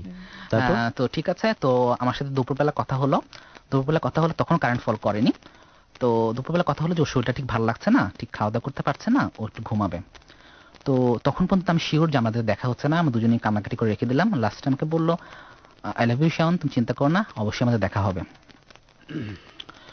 তো তারপরে তো সে বললো যে আমি একটু ঘুমিয়ে যাচ্ছি, আমি আর কল টল কিছুই দিলাম না। হয়ে গেল সন্ধ্যার সময়, আমি সুন্দর মতো বাসায় চলে আসছি, আর পর্যন্ত আমাদের দেখা হবে। তো সন্ধ্যার সময় ওর বোন ফোন করলো যে ওর অবস্থাটা বেশি ভালো না, আবার বমি টমি শুরু হয়ে গেছে। তো এখন কি করা যায়? আমি বললাম কোনো সমস্যা নেই। তখন ওর বোন বলল যে আব্বু আপনার ব্যাপারে ওর সাথে কথা বলছে, ওকে অ্যাসিওর করছে যে কোনো সমস্যা নাই, যখন যেভাবে চাই সেভাবে বিয়েটা হবে, কোনো চিন্তা করার কারণ নেই। আর যেহেতু ভাই একটু অসুস্থ, মনে হয় কালকে বেরোতে পারবে না। আমি বলছি, ঠিক আছে, বেরোতে পারবে না। আর আমি একটা টেনশন থেকে রিলিফ হলাম। আঙ্কেলও একটা ফুল গ্যারান্টি দিল, মানে অফিসিয়ালি, এতদিন হয়তো ওনার মনের মধ্যে ছিল, এখন উনি ফুল গ্যারান্টি দিল, কোনো সমস্যা না। আমি বেশ উৎফুল্ল। দেখা হবে না, ঠিক আছে, দেখা হবে, পরে দেখা হবে। কিন্তু আপনাদের ওই অর্থে বাধা তো আর থাকলো না, বাধা তো আর থাকলো না, দুজনের দেখা হবে, বিয়ের কখনো ব্যাপারে। কখনো দেখা হবে। আর আমার মাও যেহেতু জানে, সো কোনো সমস্যা নেই। আমার বাবাকে নিয়ে একটু টেনশনে ছিলাম, বাবাকে জানাবো কিভাবে। যা হোক, তো এভাবে রাতটা কেটে গেল। আর কোনো কন্ট্যাক্ট নেই। তা আমি জানি হয়তো সে অসুস্থ থাকলে তো হয়তো ফোন টোন বন্ধ থাকে, ফোন টোন ওগুলোতে থাকে না। তা আমি সকালবেলা নাস্তা খেতে বের হলাম, শুক্রবার যেহেতু, সকালবেলা নাস্তা খেতে বের হলাম আমার এক ফ্রেন্ডের সাথে, অনির সাথে নাস্তা খেতে বের হলাম। আমরা খুব মজা করছি, যে অনিও বলছে, আমিও বলছি, হ্যাঁ আমার তো হয়েই গেল, সবকিছু গুছিয়ে গেছে, এভরিথিং সিমস পারফেক্ট, কোনো দিক থেকে কোনো বাধা নেই, কোনো সমস্যা নেই। আমিও চাকরি করছি, একটা নির্দিষ্ট স্যালারি আছে, এটা আস্তে আস্তে বাড়বে, কিছু একটা হবে। আর যদি কিছু নাও করি, আমাদের লাইফ চলে যাবে। আর আমাদের দুজনের কারো লাইফের এক্সপেকটেশন অত বেশি ছিল না। ও জাস্ট চেয়েছিল আমি ওকে যেন, ও যেন আমার কাছে থাকতে পারে, আমার জাস্ট চাওয়া ছিল ও যেন আমার কাছে থাকতে পারে। এর মধ্যে একটা ব্যাপার ছিল, সেটা হচ্ছে যে আমার কোনো একটা কারণে আমাদের বাসাটা চেঞ্জ করতে হয়েছিল। বাসা চেঞ্জ করার কারণে আমাদের এক রুম বাড়ি নিতে হয়েছিল। তো তো এখন আমাকে তো একটা রুম নিতে হবে। তো আমাদের দুজনের মাথায় প্ল্যান, যেহেতু হয়তো বিয়ে করলে হয়তো আমাদের এই বাসায় হয়তো উঠা হবে। তো আমি ওকে জিজ্ঞেস করলাম কোন রুমটা নিব। ঠিক আছে, ও আমাকে একটা রুম টুম দেখে বললো যে এই রুমটা দেখে, মানে জাস্ট আমি বর্ণনা দেওয়ার পর বললো জাস্ট এই রুমটা করবো। তা আমিও প্ল্যান প্রোগ্রাম করছি যে এই রুমে আমাদের থাকবো, এখানে হয়তো আমাদের সবকিছু হবে, সবকিছু গুছানো টুছানো সবকিছু এই রুমেই হবে।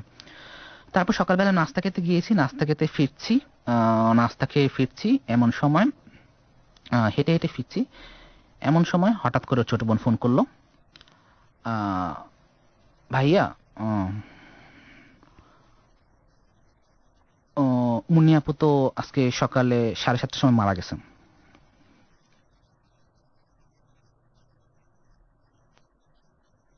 আমার তখন মাথায় আর কিছুই কাজ করছে না, আমার পুরো ঘটনাটা বিশ্বাস হচ্ছে না, কারণ এমন কিছুই ছিল না, এমন কোনো রোগও ছিল না, কিছু ছিল না, কেন ঘটনাটা ঘটলো, কি হলো না, আমি বিশ্বাস করতে পারছি না। আমার সাথে তখন আমার ফ্রেন্ড অনি ছিল, সে জাস্ট আমাকে ধরে রাখলো, আমি রাস্তার উপর বসে পড়লাম যে না, এটা হইতে পারে না, এটা হতে পারে না, ইট ক্যান বি। সো আমরা দুজন সাথে সাথে রিক্সা নিলাম ওর বাসার দিকে। এর আগে আমি বাসার নিচে একবার গিয়েছি, সেটা অনেক আগে, মানে বাসার নিচ পর্যন্ত গিয়েছি। তো বাসার নিচে গিয়ে দেখি যে আসলেই একটা কফিন সাজানো এবং সেখানে একটা লাশ ঢেকে রাখা আছে। তো আমি দ্রুত ওটার কাছে যাওয়ার চেষ্টা করছিলাম, কিন্তু কোনোভাবেই অনি আমাকে দিল না, যে না যাওয়া যাবে না, কোনো রকম সিনক্রেট করা যাবে না, এখানে একটা সামাজিকতার ব্যাপার স্যাপার আছে। তোমরা দুজন হয়তো জানো, কিন্তু পুরো সোসাইটি তো জানে না, ওদের ফ্যামিলি আছে, ওদের একটা সামাজিক স্ট্যাটাস আছে, তুমি কোনো সিনক্রেট করো না। তো জাস্ট দ্রুত আমাকে সরিয়ে একটা মাঠের মতন আছে ওখানে নিয়ে আসলো, আর অনি আমার বাসায় ফোন করলো। বাসায় ফোন করলো, এ তো ঘটনা ঘটেছে। মা তো আমার মুন্নির নাম তো আগে থেকেই জানতো, তো চলে আসলো। সাথে সাথে আমার মা বাবা দুজনেই চলে আসলো সেই মাঠের কাছে, ওদের বাসার কাছেই চলে আসলো। দেখি আমার মা বাবা দুজনেই কান্নাকাটি করছেন। তখন আমি ফার্স্ট জানতে পারলাম যে আমার বাবা আগে থেকেই জানতো। আমি যেদিন আমার মাকে জানিয়েছি সেদিনই আমার মা মা বাবাকে বলেছে এবং ছবি টবি হয়তো দেখিয়েছে, তো দুজনেই খুব পছন্দ করেছে। এটা আমি আগে জানতাম না।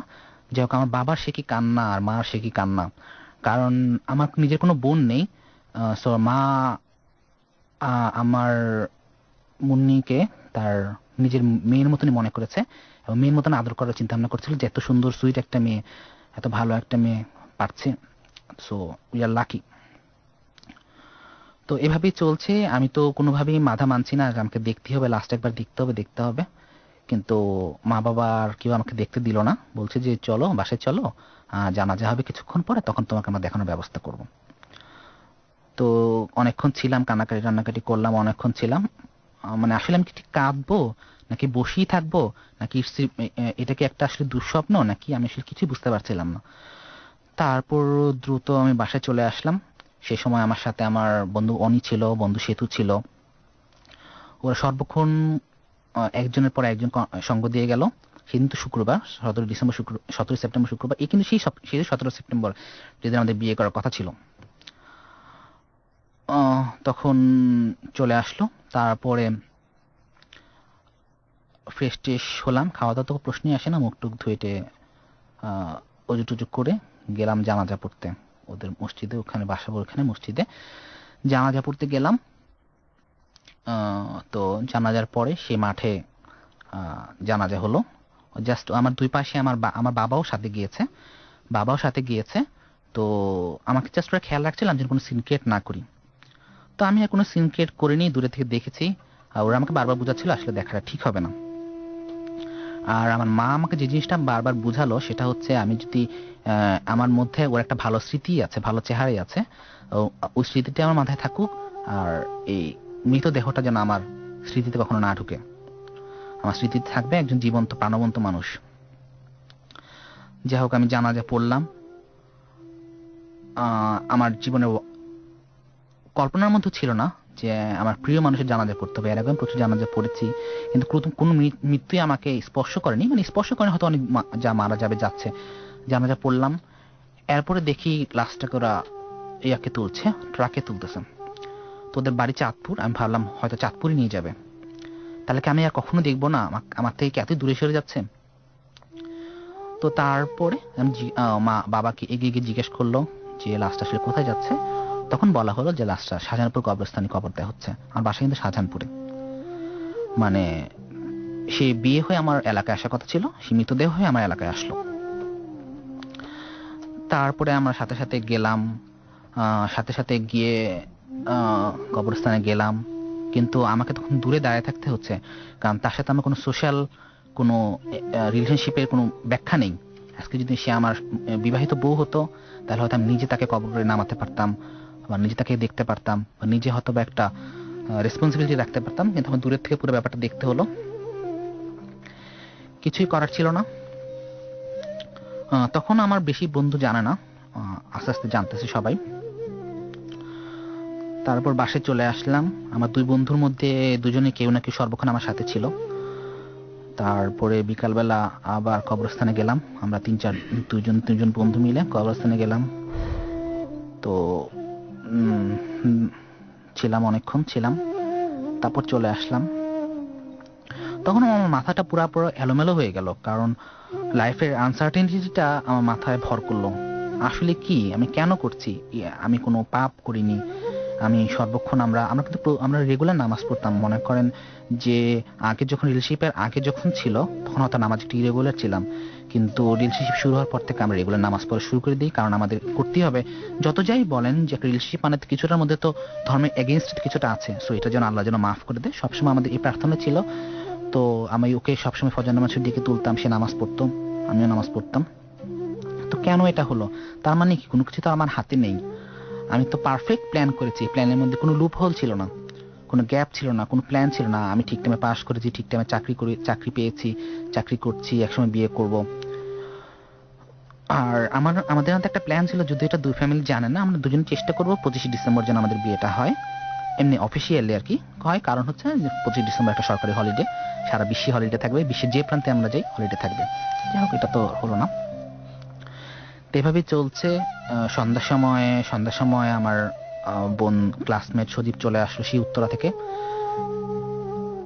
চলে আসলো। রাতে সে থাকবে আমার সাথে, সেরা সারা রাত আমার সাথে থাকলো। তখন আমি মোটামুটি মানে আমি মাঝে মাঝে কান্না পাচ্ছে, মাঝে মাঝে বিশ্বাস হচ্ছে না, কোনো কিছু আমার তখন আর বিশ্বাস হচ্ছে না, লাইফের উপর আমার বিশ্বাসটাই হারিয়ে গেল যে আসলে কি আমার তো কোনো অপরাধ ছিল না, কোনো ভুল করিনি, কিছুই চাইনি। আর লাইফে স্বপ্নগুলো তো আমি খুব ছোট করে ফেলেছিলাম, কারণ জাস্ট একটা জব, নর্মাল একটা লাইফ, কিছুই না। আসবে, সারাদিন জব করব, সন্ধ্যার সময় আসলে ওর সাথে দেখা হবে, আমার জাস্ট সারাদিনের রিফ্রেশমেন্টটা চলে যাবে, কষ্টটা চলে যাবে, আমি আবার জব করে চলে যাব। জাস্ট এতটুকুই তো লাইফে। তো আমি আর বেশি কিছু চাইনি। মানুষ তো অনেক কিছু চায়, গাড়ি চায়, বাড়ি চায়, এটা চায়, সেটা চায়, ক্ষমতা চায়। আমি কিচ্ছু চাইনি লাইফে। আমি জাস্ট চেয়েছিলাম একটা সিম্পল লাইফ, আমার মন নিকে চেয়েছিলাম। কিন্তু সেটা হলো না। তাহলে তো আমার কোনো কিছু আমার কন্ট্রোলে নেই, তাহলে বেঁচে আছি কি জন্যে? যেহেতু কোনো কিছু যদি আমার কন্ট্রোলে না থাকে, তাহলে আর বেঁচে থাকার অর্থটা কি? মানে কেন বেঁচে আছে, আমাদের লাইফের আসলে উদ্দেশ্যটা কি? তখন এভাবেই কাটছে, এভাবেই এরকম করে গেল, 4-5 দিন 7 দিন চলে গেল। বারবারই ভাবছি যে ওদের বাসায় যাবো কিনা, বাসায় মিলাদ হচ্ছে, কিছু হচ্ছে, কোনো কিছুতে আমি থাকতে পারছি না, অফিসিয়ালি থাকতে পারছি না। কারণ আসলে তো আমার বিয়ে হয়নি। আর ওদের ফ্যামিলির খুব কাছের কয়েকজন মানুষ জানে, সবাই তো জানে না। সো আর ওই সপ্তাহে যেতে পারলাম না। সবাই বলল যে জবটা তো বিজি হয়ে যেতে, আমি বিজি হয়ে যাওয়ার চেষ্টা করলাম। এরপরে আমি জবে জয়েন করলাম আবার জব শুরু করলাম।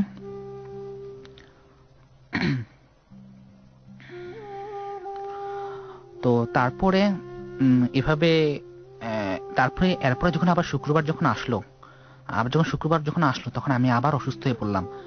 আবার তো শুক্রবার চলে এসেছে। আগে তো আমার শুক্রবার ছিল একটা আকাঙ্ক্ষিত ব্যাপার, সারাদিন অফিস করে আমি শুক্রবার পাবো। কিন্তু এই শুক্রবার তো আর সেই শুক্রবার না।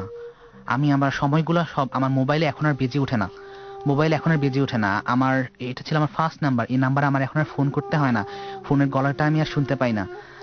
তো কেন, কি হচ্ছে এখানে, হচ্ছেটা কি আসলে? তো এরকম করে 2-3টা শুক্রবার চলে গেল।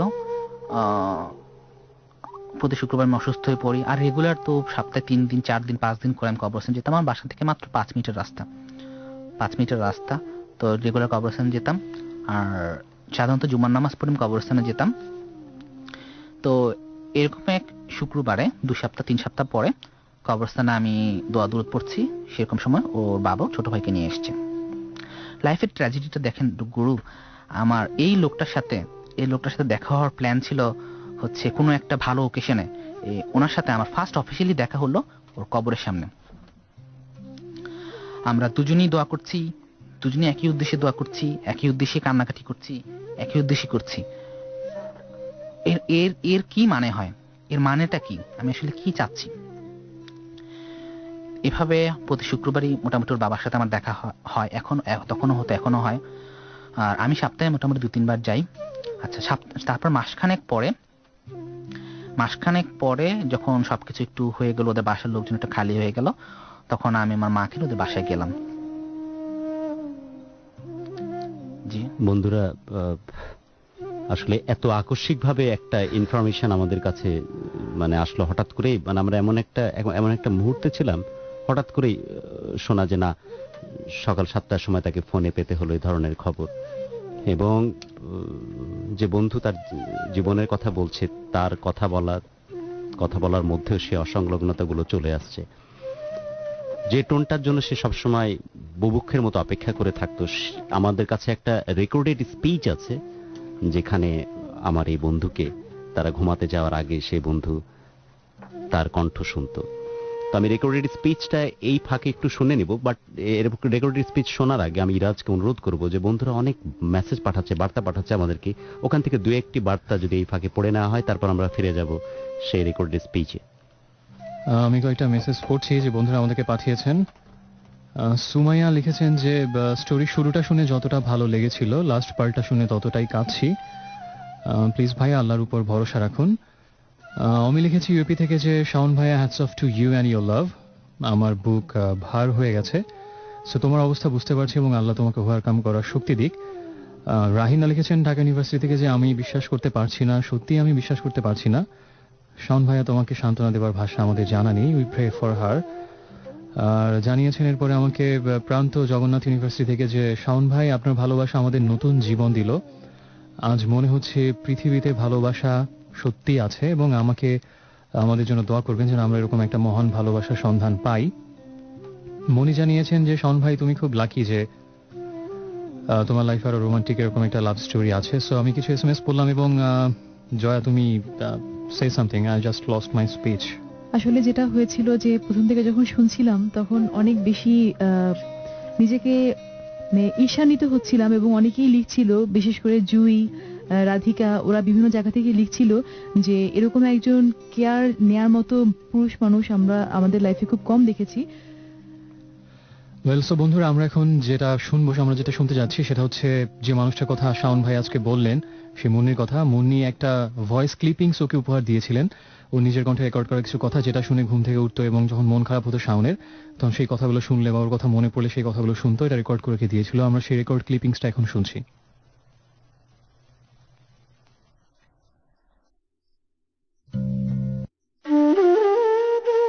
লাভলি ডার্লিং, অনেক ভালোবাসি, অনেক মিস করছি, কত ভালোবাসি, অনেক ভালোবাসতাম, লক্ষ্মী জানি, মাই বেবি, মাই হানি। কেমন আছো তুমি? এখন লক্ষ্মী বেবির মতো ঘুমিয়ে যা। বাই।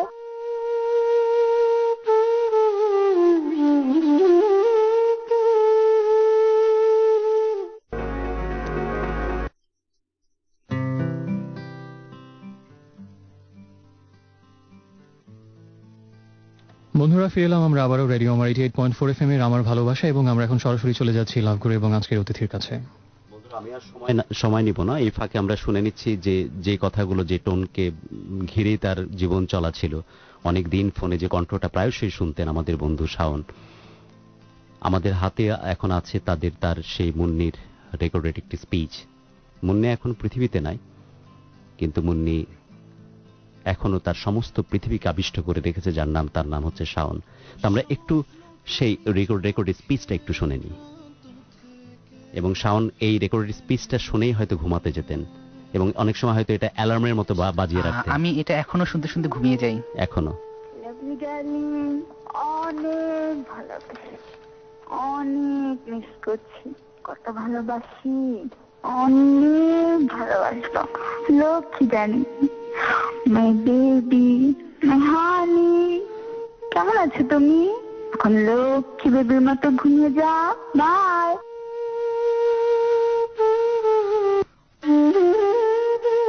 লাভলি ডার্লিং, অনেক ভালোবাসি, অনেক মিস করছি, কত ভালোবাসি, অনেক ভালোবাসতাম, লক্ষ্মী জানি, মাই বেবি, মাই হানি। কেমন আছো তুমি? এখন লক্ষ্মী বেবির মতো ঘুমিয়ে যা। বাই।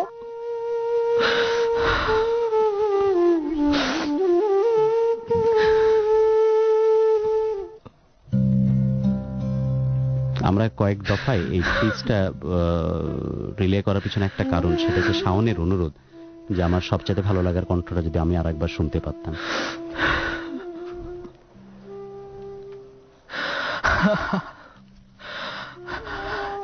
এখনো আমি এই গলার স্বরটা শুনতে শুনতে মাঝে মাঝে ঘুমিয়ে যাই। মাঝে মাঝে অনেক যখন খারাপ লাগে, মাঝে মাঝে যখন অনেক মিস করি, এই শব্দটা ঘুমিয়ে যাই।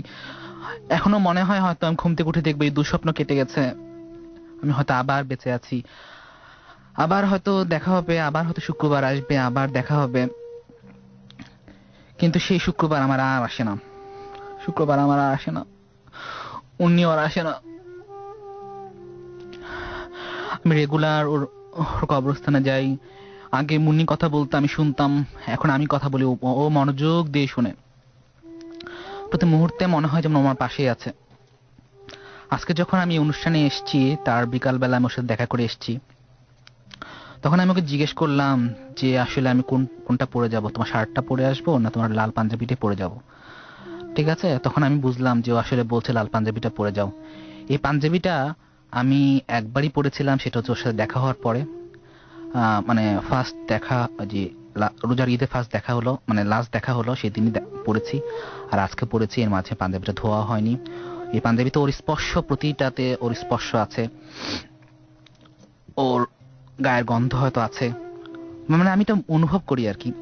তো আমাকে বললো তুমি এই পাঞ্জাবিটা পরে যাও। এটা হয়তো শুনতে মানে অসম্ভব শোনা যাবে, কিন্তু আমি প্রতি মুহূর্তে ওর কথা শুনি। কবরস্থানে কি প্রায়শই যান, এভাবে কথা বলেন আপনি? আমি মনির সাথে? রেগুলার ওর সাথে ওখানে বসে কথা বলি, মাঝে মাঝে পূর্ণিমা হলে ওখানে চলে যাই, বসে থাকি। এটা একটা অন্যরকম সিন, কারণ হচ্ছে পূর্ণিমা, উপরে পূর্ণিমা, পাশে এখানে ফুলের গন্ধ, নিঃশব্দ।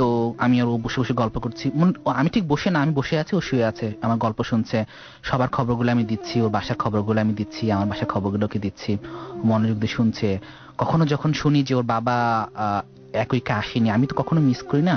ওর বাবা যখন কোনো ব্যস্ততার কারণে আসে, আমি ওকে বুঝেই বলি যে না, আঙ্কেল হয়তো এই সপ্তাহে হয়তো বিজি ছিল, আঙ্কেল হয়তো এই সপ্তাহে আসতে পারেনি। অবশ্যই আসবে, তুমি মন খারাপ করো না, মন খারাপ করো না, অবশ্যই আসবে। সবসময় যাই, কখনো কখনো সকালবেলা, আগে যখন অফিসে যেতাম তখন সকালবেলা মাঝে মাঝে গিয়ে যেতাম, আর মাঝে মাঝে অফিস থেকে ফেরার সময় এখানে নামতাম, নেমে অনেকক্ষণ বসে বসে থাকতাম, গল্প করতাম একসাথে বসে বসে। এখনো ওর শব্দটা আমি শুনতে পাই না, কিন্তু ও কি বলতে চায়, ওর মন, ওর প্রতিটা অনুভূতি আমি অনুভব করি, যে ও কি বলতে চাচ্ছে, কি বোঝাতে চাচ্ছে, আমি কি বলতে চাচ্ছি। মাঝে মাঝে আমরা একসাথে অনেক হাসি, মাঝে মাঝে একসাথে অনেক কাঁদি। মাঝে মাঝে আমি যখন আমি মারা যাওয়ার পর প্রথম যখন স্বপ্ন দেখি, তখন ওকে আমি খুব দেখি যে খুব লজ্জা পাচ্ছে। কেন লজ্জা পাচ্ছ? আমি বললাম তোমাকে, বলছি আমি তোমাকে কিভাবে রেখে চলে আসলাম, আমার খুব লজ্জা লাগছে। আমি তখন বললাম যে লজ্জা পাওয়ার কোনো কারণ নেই, আমিও আসতেছি, উই আর সোলমেট, আমাদের আবার অবশ্যই দেখা হবে, যেভাবে হোক দেখা হবে, দেখা হতেই হবে। তুমি একজন নিষ্পাপ মানুষ, তুমি বেহেশতে যাবে, এবং তোমার জন্য হয়তো আমাকে বেহেশতে যেতে হবে, তোমার সাথে দেখা হবে। আমি জীবনের কিছুই চাই না, আর একবার ওর সাথে দেখা করতে চাই, একবার দেখা করতে চাই, একবার কথা বলতে চাই। আমার মা এখনো কাঁদে, ওর মা অনেক কাঁদে। মাসখানেক পরে আমার মাকে ওদের বাসায় নিয়ে গেলাম। এই যাওয়াটা হওয়ার কথা ছিল, আমার প্রপোজাল নিয়ে যাওয়ার কথা ছিল, সেটা হয়ে গেল মারা যাওয়ার পরে। ওর মাকে, ওর ফ্যামিলিকে, আমার মার সান্ত্বনা দিতে যাওয়ার। সবাই আমরা কাঁদলাম, সে কি কান্না! এখন আমার কান্না কেমন জানি শুকিয়ে যাচ্ছে আস্তে আস্তে, আমি কাঁদতেও পারছি না। কাঁদলে অনেক ভালো লাগে, প্রথম প্রথম অনেক কাঁদতাম, এখন মাঝে মাঝে অনেক কষ্ট লাগলে কাঁদি। ওর গাওয়া কিছু গান আছে আমার কাছে, সেই গানগুলো শুনি, ওর ছবিগুলো কিছু কিছু আছে দেখি। ওর প্রত্যেকটা স্মৃতি আমার। এই কণ্ঠস্বর এটা কি প্রায় শোনেন আপনি, যেটা আমরা এটা এখন আমি শুনলাম? মোটামুটি 2-1 দিন বাদ দিয়ে প্রতিদিনই শুনি, এবং ঘুমাতে যাওয়ার আগেই শুনি, একাধিকবার শুনি। এবং এমনও হয় যে আমি কবরস্থানে বসে বসে ওকেও শোনাই, দেখো তুমি কি বলছিলে। আমার রেকর্ডিংসটাও ছিল, যে সে মোবাইলটা যেটাতে হারিয়ে ফেলছে সেটাতে আমার ইয়েটাও ছিল, সেটা সে হারিয়ে ফেলছিল, এই জন্য তার অনেক কষ্ট ছিল। কিন্তু আমি আরেকবার আমার রেকর্ডিংসটাকে দেওয়ার সুযোগ পাইনি, কারণ সুযোগটা হয়নি। বারবার শুনি, এবং এই ক্লিপিংসটার ব্যাকআপ আমার 15 থেকে 20 জায়গায় ব্যাকআপ রাখা আছে। যে কোনো জায়গা থেকে হার্ড ডিস্ক ক্র্যাশ করলে, আমার মোবাইল ফ্ল্যাশ করলে, মোবাইল চুরি হয়ে গেলে, যে কোনো জায়গা থেকে ওরে যেন আমি এটা উদ্ধার করতে পারি। তো সব জায়গায় আছে, এটা আমি সবসময় শুনি, রেগুলারলি শুনি। ওদের ফ্যামিলি সবার সাথে এখন আমার ভালো যোগাযোগ আছে, সবসময় রেগুলার, প্রতি 1 দিন 2 দিন পর কথা হয়। বাসায় গেলে আন্টি অনেক কান্নাকাটি করে, আমরা শেয়ার করি। আন্টি অনেক অনেক আমাকে আদর করে। এই আদরটা আমার মুন্নি দেখতে পারতেছে না, এটাই আমার একমাত্র দুঃখ। এটা যদি সে দেখতে পারতো, যে তার ফ্যামিলি আমাকে কিরকম করে ট্রিট করছে, কিরকম করে সমাদর করছে, বা কিরকম করে আদর করছে। ওর মা বলে যে আমি একটা মেয়ে হারিয়েছি, একটা ছেলে পেলাম, সবই আছে, সবকিছু আছে। মাঝখানে মরে যেতে ইচ্ছা হয়েছিল, এটা হয়। তারপর আমার যে বন্ধু সেতু, সে আমাকে ভালো করে বোঝালো যে মরে গিয়ে তো আসলে কোনো লাভ নেই। এই কথাটা সবাই বলতে পারে, আমি তোমার জন্য মরতে পারি, কিন্তু তোমার জন্য বাঁচতে পারি, এই কথাটা কয়জন বলতে পারে? আমি বলতে চাই মুন্নি, আমি তোমার জন্য বাঁচতে পারি, বেঁচে আছি তোমার জন্য, বেঁচে থাকবো তোমার জন্য, আমি অপেক্ষা করছি, অপেক্ষা করব সারা জীবন। তুমি আমাকে ভালোবাসা কি সেটা শিখিয়েছো, ভালোবাসতে শিখিয়েছো। আমার স্বপ্ন ছিল ভালোবাসাটা কি সেটা বুঝার, সেই ক্ষমতা, সেই সুযোগটা আমাকে দিয়েছো। তো লাকি চার্মের মতন এসে আমার লাইফে সবকিছু গুছিয়ে দিয়ে গেছো, সবকিছু আছো। এখন তুমি এই মুহূর্তে আমার সাথে স্টুডিওতে আছে কিনা জানি না, কিন্তু এই কথাগুলো তো ইথারে ছড়িয়ে পড়ছে সারা বিশ্ব সব জায়গায়। আমি জানি তুমি হয়তো শুনতে পাচ্ছ এই কথাগুলা। আপনি এখানে মুন্নি, আসার আমি আগে অনেক ভালোবাসি তোমাকে, অনেক ভালোবাসি। শাওন, আপনি এখানে আসার আগে বারবার বলছিলেন যে আমি আমার ভালোবাসায় এই অনুষ্ঠানটির প্রতিনিয়ত মানে রেগুলার একজন লিসেনার, কিন্তু আমি আমার ভালোবাসার কথা এই কারণে বলতে চাই যে আমি আমার প্রত্যেকটি ভালোবাসার প্রত্যেকটি মুহূর্তকে এত কাছ থেকে আমি অনুভব করেছি। ভালোবাসার সুন্দর যে একটি রূপ আছে, সেই রূপটিকে এত কাছ থেকে তার গন্ধটাকে আমি অনুভব করেছি। সেই গন্ধটাই আমি সবার মাঝে ছড়িয়ে দিতে চাই, যাতে করে ভালোবাসা নিয়ে কেউ দ্বিধান্বিত না হয়, ভালোবাসা নিয়ে কেউ ভীত সন্ত্রস্ত না হয়। ভালোবাসা কোনো ভীত সন্ত্রস্ত হওয়ার ব্যাপার না, এটা হচ্ছে জীবনের শ্রেষ্ঠ উপহার। প্রকৃতি আমাদেরকে এই উপহারটা দেয়, এবং এটা নিয়ে কখনো কনফিউশন থাকা উচিত না, কোনো কিছু থাকা উচিত না। আমরা কতটুকু স্যাক্রিফাইস করছি আরেকজনের জন্য, সেটার চেয়ে বড় ব্যাপার হচ্ছে অন্য আমার পার্টনার আমার জন্য কতটুকু স্যাক্রিফাইস করছে সেটা চিন্তা করা। বন্ধুরা, আপনারা যারাই শুনছেন, আপনারা ভালোবাসুন, ভালোবাসুন। আমরা আসলে এখানে কোনো মানে আমরা যে ধরনের ভালোবাসার গল্প শুনে অভ্যস্ত, যেমন আমরা যদি আজকের তারিখে এক্সাম্পল দিতে চাই, হয়তো শিরি ফরহাদের কথা আসতে পারে, রোমিও জুলিয়েটের কথা আসতে পারে। আমরা কিন্তু কোনো কিংবদন্তি চরিত্রকে এখানে নিয়ে আসিনি। আমি বিনয়ের সাথে কিছু বন্ধুর বার্তা এসেছে এখানে, যে এক একজন হয়তো এক একভাবে এই জিনিসটাকে শুনছে। কেউ বলছেন হয়তো যে এত স্পিডে কেন, একটু ধীরে বললে ভালো হয়। আমরা কিন্তু কোনো মানুষকে তৈরি করে এখানে নিয়ে আসি না। যে বন্ধুরা এই ধরনের বার্তা পাঠান বা এই ধরনের কথা বলতে চেষ্টা করেন, তাদেরকে উদ্দেশ্য করে বলি, এর কথাটা এর আগেও একবার বলেছি আমরা আমার ভালোবাসা স্টুডিও থেকে, যেটা কোনো বিনোদনধর্মী অনুষ্ঠান না, এটা একটি রিয়েলিটি শো, যেখানে মানুষের কষ্টের কথা, মানুষের ভালো লাগার কথা, মানুষের দুঃখের কথা সমস্ত কিছু অকপটে মানুষ বলে। পৃথিবীটা এত বেশি যান্ত্রিক হয়ে গেছে যে যান্ত্রিক পৃথিবীতে আসলে এইসব কষ্টের কথা বা এইসব ভালো লাগার কথা শেয়ার করার মতো জায়গা নাই। তাই আমরা একটা প্ল্যাটফর্ম তৈরি করেছি, যে প্ল্যাটফর্মে এসে মানুষ প্রাণ খুলে তার মনের কথা বলতে পারে। তাই যারা বিনোদনকে মাথায় রেখে এই কথাগুলো শোনেন বা ভালোবাসা বা জীবনের এই কথাগুলো শোনেন, তাদেরকে অনুরোধ করব, এসব বিনোদনধর্মী অনুষ্ঠান বহু আছে পৃথিবীতে, কোনো একটি চ্যানেল সার্ভ করে আপনি চুজ করে নেন। এই অনুষ্ঠানটা আমি বলবো অবশ্যই আপনার জন্য না। আমি শুধু তাদের উদ্দেশ্যে আজকে শাওনের এই যে ভালোবাসা প্রবণ মন, এই যে ছোট ছোট ব্যাপারগুলোকে নিজের মধ্যে একেবারে সন্তর্পরে আগলে রাখার যে মন, শাওন কোনো আসলে মিডিয়া ব্যক্তিত্ব না। শাওন কোনো এই ধরনের কোনো প্র্যাকটিস করে আসেনি যে তাকে প্রথম লহমাতেই প্রথমবারেই তাকে স্টুডিওতে এসে খুব স্ট্রাকচার্ড ওয়েতে কথা বলতে হবে। সে যেভাবে কথা বলে নর্মাল তার প্রাত্যহিক জীবনে, সেই কথাগুলো সে সেভাবেই বলছে তার জীবনের কথা।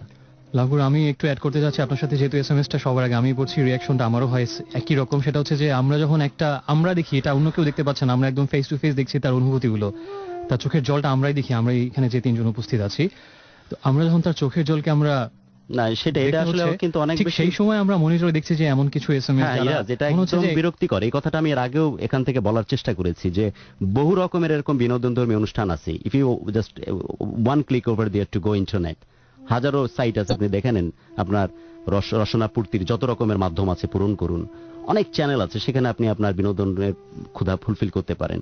কিন্তু এটা শুধুই কিন্তু অনুষ্ঠান না, যার সাথে বিনোদনের এতটুকু সাজুজ্য নাই। শুধুই আমরা ভালো লাগা মন্দ লাগা এসব কথাগুলোই মানুষের জীবন থেকে নিয়ে আসি এবং সেখান থেকে আমরা আমাদের প্রয়োজনীয় শিক্ষা গ্রহণ করার চেষ্টা করি। তো যারা এই ধরনের মাইন্ডসেট নিয়ে এই ধরনের প্রোগ্রাম শোনেন, তাদেরকে বলবো যে আসলে আপনারা আপনাদের উপযোগী প্রোগ্রাম এটা না।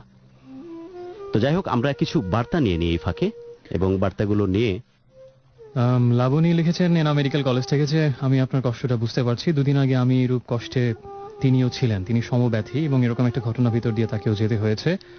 এরপর নীরব লিখেছে বাড়ি থেকে, আমি আজ যত কষ্ট পাচ্ছি এই কষ্টটা বোধহয় নিজে প্রতিবার হওয়ার পর পাইনি, খুব কান্না পাচ্ছে, সেলুট শাওন ভাই।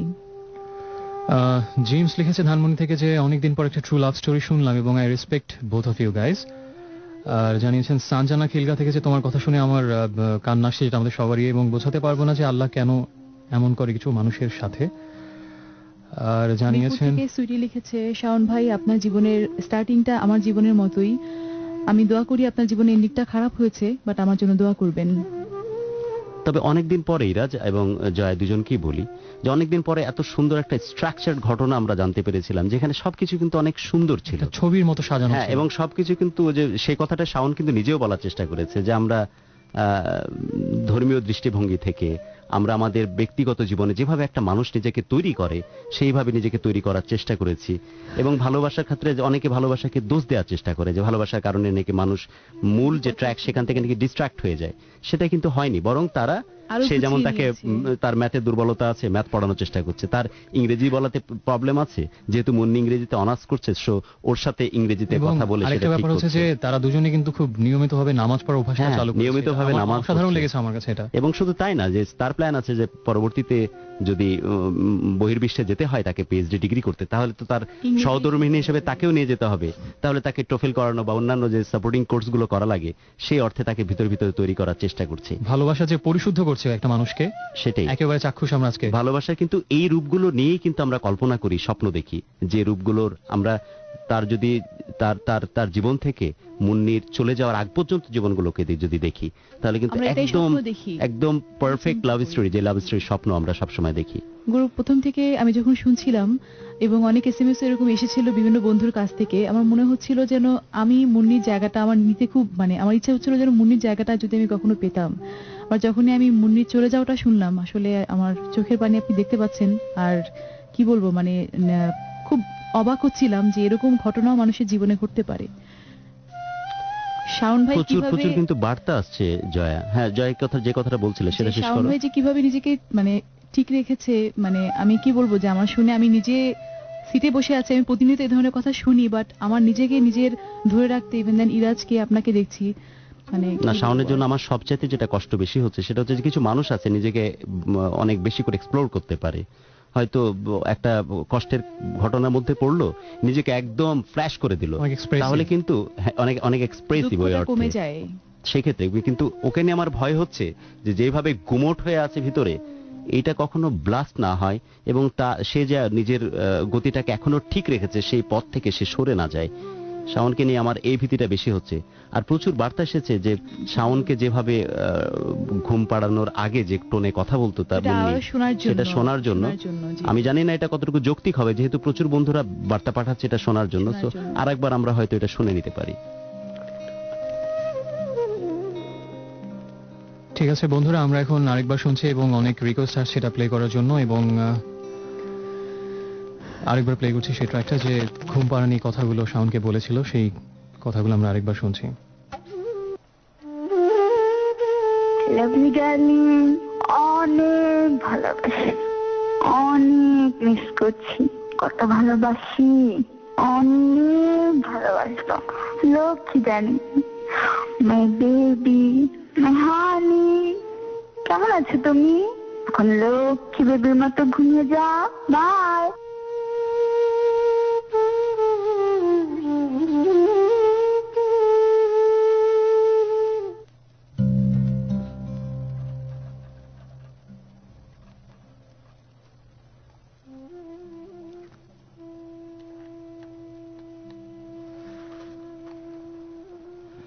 সো বন্ধুরা, আমরা সেই হৃদয় নিংড়ানো ভালোবাসার কথাগুলো আরেকবার শুনলাম, যে কথাগুলো প্রতি রাতে এখনো শাওন ঘুমোতে যাওয়ার আগে শোনেন। আমরা আবারও চলে যাচ্ছি লাভগুরু এবং আজকের অতিথির কাছে। আমরা এই ফাঁকে আরো কিছু বার্তা নিই, যেগুলো প্রচুর বার্তা আসছে বন্ধুর এই ভালোবাসার ঘটনাকে সম্পৃক্ত করে। সাইমন নামের একজন যাত্রাবাড়ি থেকে লিখেছেন যে তোমাকে সান্ত্বনা দেওয়ার ভাষা আমার নেই, এবং ভাইয়া আপুর তার আসল রোগটা যে আসলে কি ছিল সেটা কি আপনি পরে জানতে পেরেছিলেন?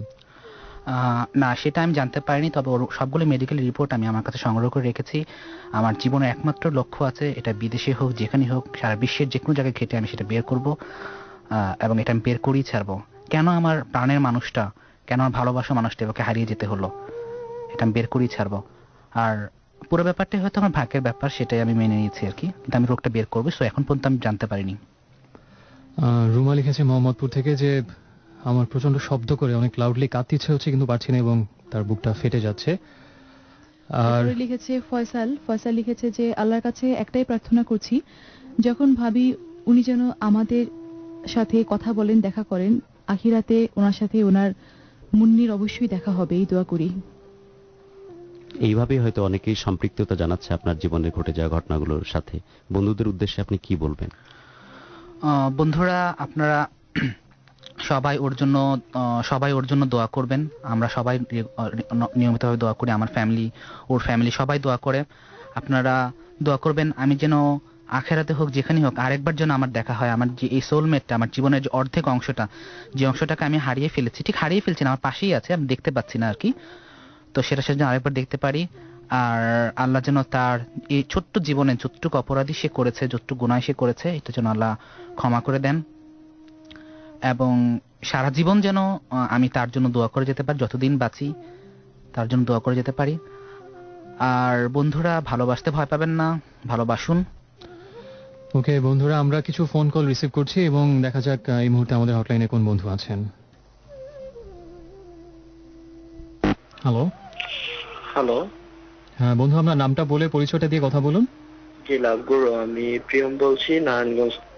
হ্যাঁ প্রিয়ন বলুন, আমাদের আজকের অতিথি বন্ধু শাওন আমাদের সাথে আছে, তাকে যদি কিছু বলার থাকে আপনার।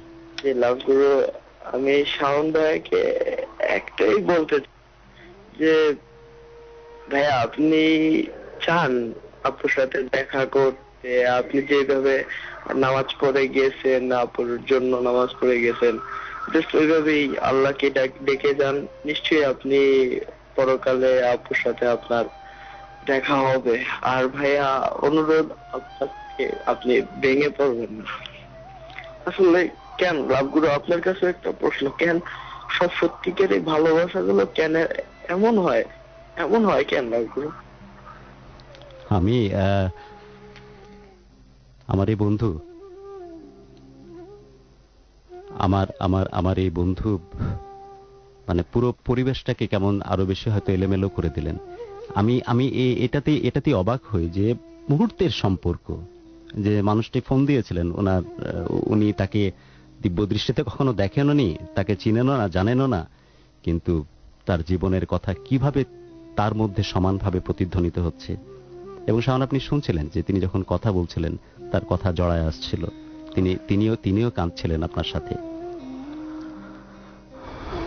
বন্ধু, আমি সবসময় দোয়া করছি, আপনারাও দোয়া করবেন, আর আমি যেন সারা জীবন দোয়া করে যেতে পারি। আপনি পরবর্তী জীবনটাকে কিভাবে দেখছেন, কিভাবে সামনের জীবনগুলোকে, সামনের দিনগুলোকে এগিয়ে নিয়ে যাবেন? প্রথম দিকে আমি একটু ইয়া হয়ে গিয়েছিলাম, ভেঙে পড়েছিলাম, অনেকটা ভেঙে পড়েছিলাম। এখন আমি সেই চাকরিটা ছেড়ে দিয়েছি, এখন আমি MBA করছি। আর লাইফটাকে বোঝার চেষ্টা করছি, আসলে লাইফটা কেন কেন হচ্ছে, কি হচ্ছে। আর যে লাইফটা আমার মনে আমাকে গুছিয়ে দিয়ে গেছে, সেই লাইফটাকে যদি আমি এলোমেলো করে ফেলি, সেটা আসলে আলটিমেটলি তাকে কষ্ট দেওয়া হবে। সো লাইফটা এলোমেলো না করার চেষ্টা করছি। আর যে ভালোবাসা আমাকে সে বেসেছে, যে মানুষ একদিন ভালোবাসতে পারে, ট্রু লাভ যে একদিন পায়, সেটা দিয়ে সে সারা জীবন বাঁচতে পারে। তার সাথে ভালো স্মৃতিগুলো যেগুলো আছে সেগুলো নিয়ে আমি বেঁচে আছি। যখন মন খারাপ হয়ে যায়, ভালো স্মৃতিগুলোর কথা চিন্তা করি, বেঁচে আছি। আপনি কথার ফাঁকে বলছিলেন যে আমার তো মনে হয় যে এই ধারে এখনো সে আমার কথা শুনছে। এবং সত্যই যদি আমরা নিজেরাও সবাই বিশ্বাস করি যে আপনি যেভাবে ভালোবাসেন, মানে ভালোবাসা এমনই একটি শক্তি যে ভালোবাসার চরম শক্তির কারণে মানুষের টেলিপ্যাথিক্যালি সব পাওয়ারগুলো এত বেশি স্ট্রং হয়ে যায় যে ভালোবাসা মানুষকে ঠিকই যেন আশপাশে নিয়ে আসা সম্ভব হয়। এই যে আমরা প্রায়শই বলি যে হঠাৎ আমার মনে হলো যে মা এবং ছেলের মধ্যে বা মা এবং মেয়ের মধ্যে হয়তো এই ঘটনাগুলো প্রায়শই ঘটে, যে আমার মা বলছিলেন যে আমার মন বলছিল যে আজকে মনে হয় এরকম কিছু হবে, এবং পরে দেখা গেল যে আসলেই সেরকম কিছু হয়েছে। এবং এই ভালোবাসাগুলো কিন্তু প্রায়শই আমরা দেখতে পাই। তো এখন যদি আপনি যে ইথারের কথা বলছিলেন, ইথারে যদি আপনি আপনার ভালোবাসার মানুষকে কিছু বলতে চান, একটা লাইনে কি বলবেন আপনি? মুন্নি, আমি তোমাকে অনেক ভালোবাসি, অনেক অনেক অনেক অনেক ভালোবাসি। তুমি অপেক্ষা করো, আমি আসতেছি, এবং অবশ্যই আমাদের দেখা হবে। কখনো যদি কখনো আনইনটেনশনালি কষ্ট দিয়ে থাকি কখনো, তাহলে আমাকে ক্ষমা করে দিও। অনেক ভালোবাসি ডার্লিং, তোমাকে অনেক ভালোবাসি।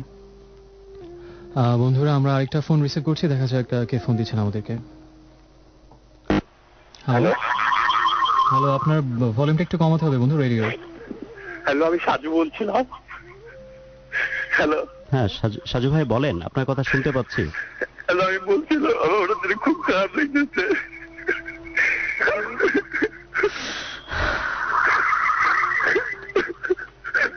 দেখুন আত্মিক সম্পর্ক সাজু ভাই, যে এই যে শাওন সাজু দুইজন একসাথে একটা কষ্টের জন্য একই সাথে কান্নাকাটি করছে।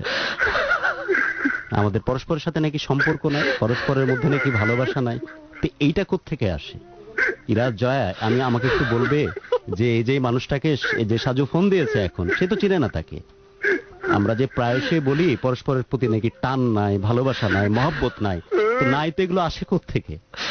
গুরু এর নামই হয়তো ভালোবাসা।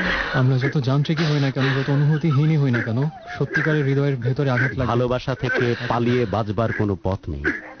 ভাই আপনি কাঁদবেন না।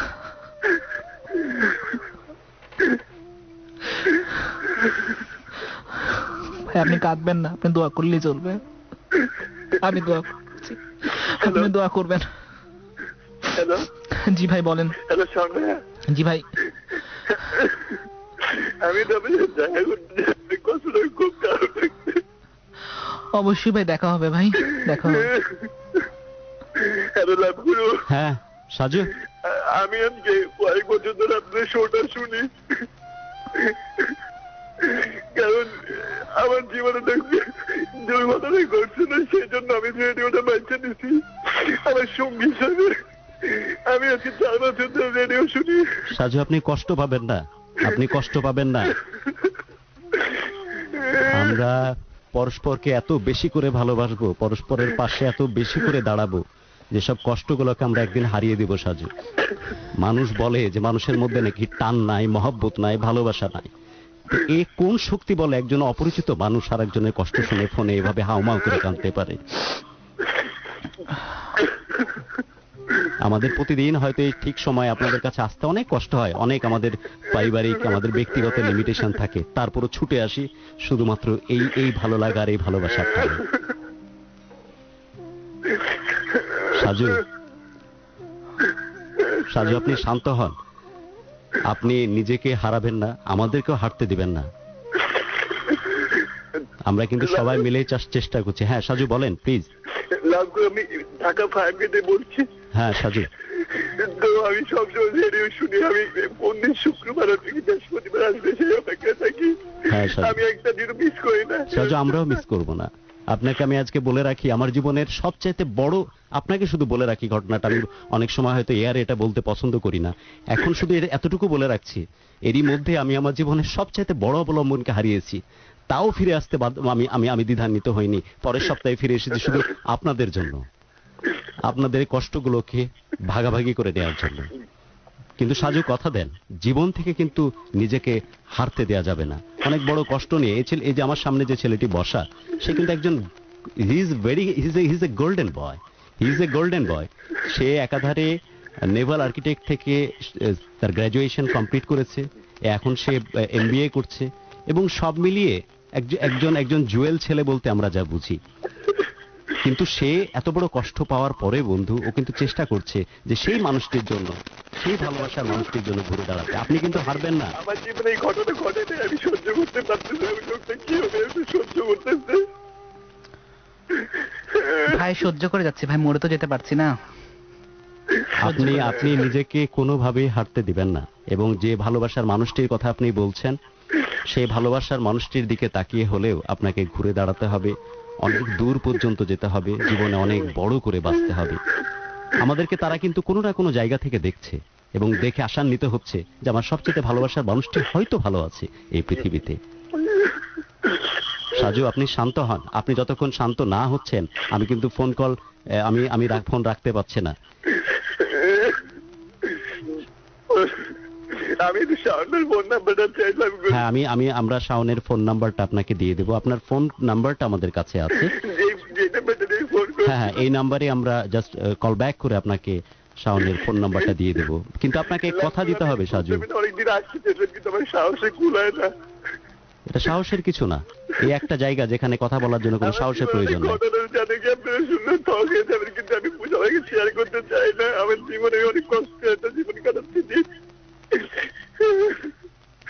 সাজু একটা কথা দেন আপনি, আমি শাওনের পাশাপাশি এখন আসলে অনেক বেশি ব্যস্ত হয়ে গেছি আপনাকে নিয়ে, সমানভাবে আপনার কষ্টটা অনুরণিত হচ্ছে আমার ভিতরে। আপনি স্বাভাবিক জীবনে ফিরে এসে ভালোভাবে ঘুরে দাঁড়ানোর চেষ্টা করেন, এবং আপনার সাথে আমি নিজে ব্যক্তিগতভাবে ফোনে কথা বলবো, এবং কোনো একদিন হয়তো আপনাকে নিয়ে আমরা বসবো, যেখানে আসার জন্য কোনো সাহসের, কোনো শক্তির, কোনো কিছুর প্রয়োজন হয় না। সাজু আপনি ভালো থাকবেন, আপনি অনেক বেশি ভালো থাকবেন, স্রষ্টার কাছে প্রার্থনা করি এই যে মানুষ, এর মানুষের মধ্যে যদি সামান্য পরিমাণে কোনো রকমের পঙ্কিলতা থাকতো, তাহলে এই মানুষটি এত সহজ আর একটা মানুষের কষ্টে এত বেশি সম্পৃক্ততা জানাতো না। তো এই ভালো মানুষটি যেন স্রষ্টার এই পৃথিবীতে ভালো থাকে, কারণ ভালো মানুষের সাথে আলটিমেটলি যাই হোক না কেন পরিশেষে ভালো কিছু হতে বাধ্য। তা আমি দোয়া করব যেন তার সাথে ভালো কিছুই হয় এবং আমার বন্ধুটি তার ব্যক্তিগত ভালো জীবনে ফিরে আসে। আমরা এরই মধ্যে আরো কিছু বার্তা নিয়ে নিতে পারি। লিখেছে আমাদের কাছে সজীব বাড্ডা থেকে, শাওন ভাই আমি আপনাকে স্যালুট করি, কারণ আমি আমার লাভারের সাথে অনেক সময় অনেক মিসবিহেভ করে ফেলি। আজ থেকে আর ওর সাথে কোনো খারাপ বিহেভিয়ার আমি কখনোই করব না। এরপর লিখেছি নিজ বনানী থেকে, প্লিজ শাওন ভাইকে বলছি, শাওন ভাই তুমি এখন কেমন আছো? বুকটা ফেটে যাচ্ছে, কাঁদতে পারছি না কারণ আমার হাজবেন্ড পাশে আছে, তারপরও তোমার ব্যথায় আমরা অনেক ব্যথিত। লিখেছে মহুয়া তেজগাঁও থেকে, আই হেট লাভ বিকজ মিনিংটা খারাপ হয়ে যাচ্ছিল, বাট লাভের পরিণতি যদি এটাই হয় তো মানুষ কিভাবে ভালোবাসবে? আমার মনে হয় মহুয়ার এই প্রশ্নের উত্তরে যেটা বলতে হবে সেটা হচ্ছে যে ভালোবাসা যে একটা মানুষকে কতটা আমূল বদলে দিতে পারে এবং একটা মানুষকে কি করে পরিশুদ্ধির দিকে নিয়ে যেতে পারে, এবং একটা মানুষকে ভালোবাসা এমনই একটা আকাশসম উচ্চতায় নিয়ে যেতে পারে যে মানুষটা সবকিছু হারিয়েও তারপরেও ভালোভাবে বাঁচার স্বপ্ন দেখছে। তার জন্য একটা কথা যেটা বললেন যে তোমার জন্য বাঁচতে পারি, এটাই হচ্ছে ভালোবাসার শক্তি এবং এটাই আমাদেরকে যুগ যুগ ধরে বাঁচিয়ে রাখবে, ভালোবাসার স্বপ্ন দেখাবে। বন্ধুরা, আমরা এখন একটা গান শুনছি এবং একটু পরেই ফিরে আসছি, সাথে থাকুন আমাদের। বন্ধুরা, তোমরা কোথাও যাবে না, আমরা এক্ষুনি ফিরে আসছি, কারণ আমাদের আসলে একটু ব্রিদিং স্পেস দরকার নিজেদেরকে ধাতস্থ করার জন্য। এক্ষুনি ফিরে আসছি আমরা।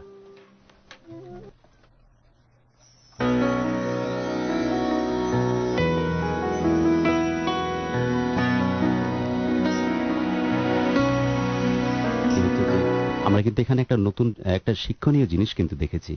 আমরা প্রায়শই বলি যে ভালোবাসার মধ্যে এমনই এক শক্তি আছে যে ভালোবাসা আমাদেরকে সবাইকে সৎ পথে সঠিক পথে পরিচালিত করতে পারে। যদিও সমাজে হয়তো এ ধরনের একটা রেওয়াজ আছে যে আমরা ভালোবাসার কারণে মূল স্রোতধারা থেকে নাকি সরে যাই। যেমন যে বয়সে আমাদের পড়ালেখা করার কথা, যে বয়সে নিজেদেরকে তৈরি করার কথা, সে বয়সে আমরা ভালোবাসার মতো এই আবেগঘন ব্যাপারকে নিয়ে সম্পৃক্ত হতে গিয়ে আমরা আমাদের মূল লক্ষ্য থেকে ফিরে আসি। কিন্তু আজকে যে জীবনের কথা আমরা শুনলাম, তারা কিন্তু পরস্পরকে অনেক বেশি সাহায্য করেছে শুধুমাত্র ভালোবাসার কারণে, এবং তাদের জীবনটাকে অনেক সুন্দরভাবে সাজাতে চেষ্টা করেছে। তো বন্ধুরা, একেবারেই শেষবারে যাওয়ার সময় একটি কথাই বলার, সেটাই হচ্ছে যে এত কিছুর পরেও এই সমুদ্রের পানি যেমন প্রবাহমান, ঠিক সেই রকমভাবে এই জীবন প্রবাহমান, আর এই জীবন হচ্ছে স্রষ্টার এক মূল্যবান রহমত এই পৃথিবীতে। তাই আমরা কিন্তু আমাদের এই পথ চলা আমরা অবিরত রাখবো। আমাদের যত কষ্টই থাক, যত দুঃখই থাক, তারপর আমরা ভালোবাসাকে সেই মহিয়ান জায়গা দিব এবং সেভাবে আমাদের পথ চলাটা সামনের দিকে এগিয়ে নিয়ে যাব। বন্ধুরা, তোমরা অনেক অনেক অনেক বেশি ভালো থাকবে, সুস্থ থাকো, নিরাপদে থাকো। সামনের সপ্তাহে আবার এই সন্ধিক্ষণে তোমাদের সাথে কথা হবে।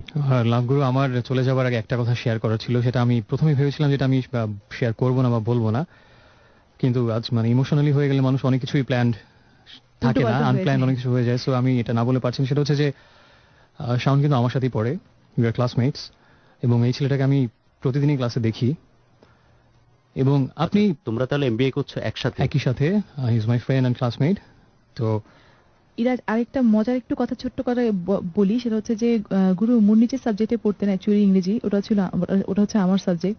সো আজকের ঘটনাটার সাথে আমরা দুজনেই কেমন যেন ইনভলভ হয়ে গেছি। তো আমি যেটা বলতে চাচ্ছিলাম যে শাওনকে আমি প্রতিদিনই দেখি, আমার ক্লাসে দেখি, এবং আপনি যদি ওর ঘটনাটা না জানেন, আপনি ওকে দেখে কিছু বুঝতে পারবেন না।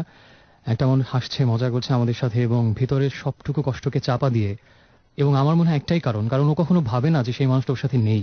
না, সে তো ভাবে না, সে তো ঠিক সেজন্যই প্রায়শই সেটা বলছে যে সে প্রায় যোগাযোগ করার চেষ্টা করে, তার সাথে যায়, তার কবরস্থানে গিয়ে তার সাথে কথা বলতে চেষ্টা করে। এবং ঠিক এই কারণেই হয়তো ওকে দেখে আপনি বুঝতেই পারবেন না ক্লাসে যদি দেখতেন আপনি যে এই মানুষটার এত একটা কষ্টের ইতিহাস। এই কারণে কিন্তু আমার ওনাকে দিয়ে অনেক বেশি ভয়, কারণ যারা নিজেরা একটু এক্সপ্রেসিভ ধরনের, যদি নিজেদের আবেগের কথা সহজে বলতে পারে, প্রকাশ ঘটায়, তারা কিন্তু অনেকটা সহজ হয়ে যায় বলার পরে। কিন্তু এই মানুষটা ভিতরে ভিতরে এত বেশি জমাটবদ্ধ করে রাখে, বাইরে সেটা প্রকাশ হতে দেয় না। তার যেন কোনো রকমের পরবর্তীতে সমস্যা না হয় এই নিয়ে কিন্তু আমি অনেক বেশি ব্যতিব্যস্ত ছিলাম। এবং আমি অবশ্যই চেষ্টা করব এবং দোয়া করব, সে আমাদেরকে কথা দিয়েছে যে মুন্নির জন্য হলেও বাকি জীবনে সে অনেক বড় হয়ে নিজেকে দেখার চেষ্টা করবে। আর শাওনের কাছেও বন্ধু হিসেবে আমার একটাই চাওয়া, সেটা হচ্ছে যে যে মানুষটা সবসময় দেখছে ওকে অন্য একটা জগৎ থেকে, সেই মানুষটার জন্য হলো যেন ও নিজের জীবনটাকে যতটা ভালোভাবে সাজানো যায় ঠিক ততটা ভালোভাবেই সাজায়, তার জন্য হলো। এটা হচ্ছে বন্ধু হিসেবের কাছে আমার প্রত্যাশা। আমারও একই। ওয়েল বন্ধুরা, আজকে আমরা বিদায় নিচ্ছি, তবে যাবার আগে আরেকবার বলে যাচ্ছি যে আগামী পর্বগুলোতে যারা অতিথি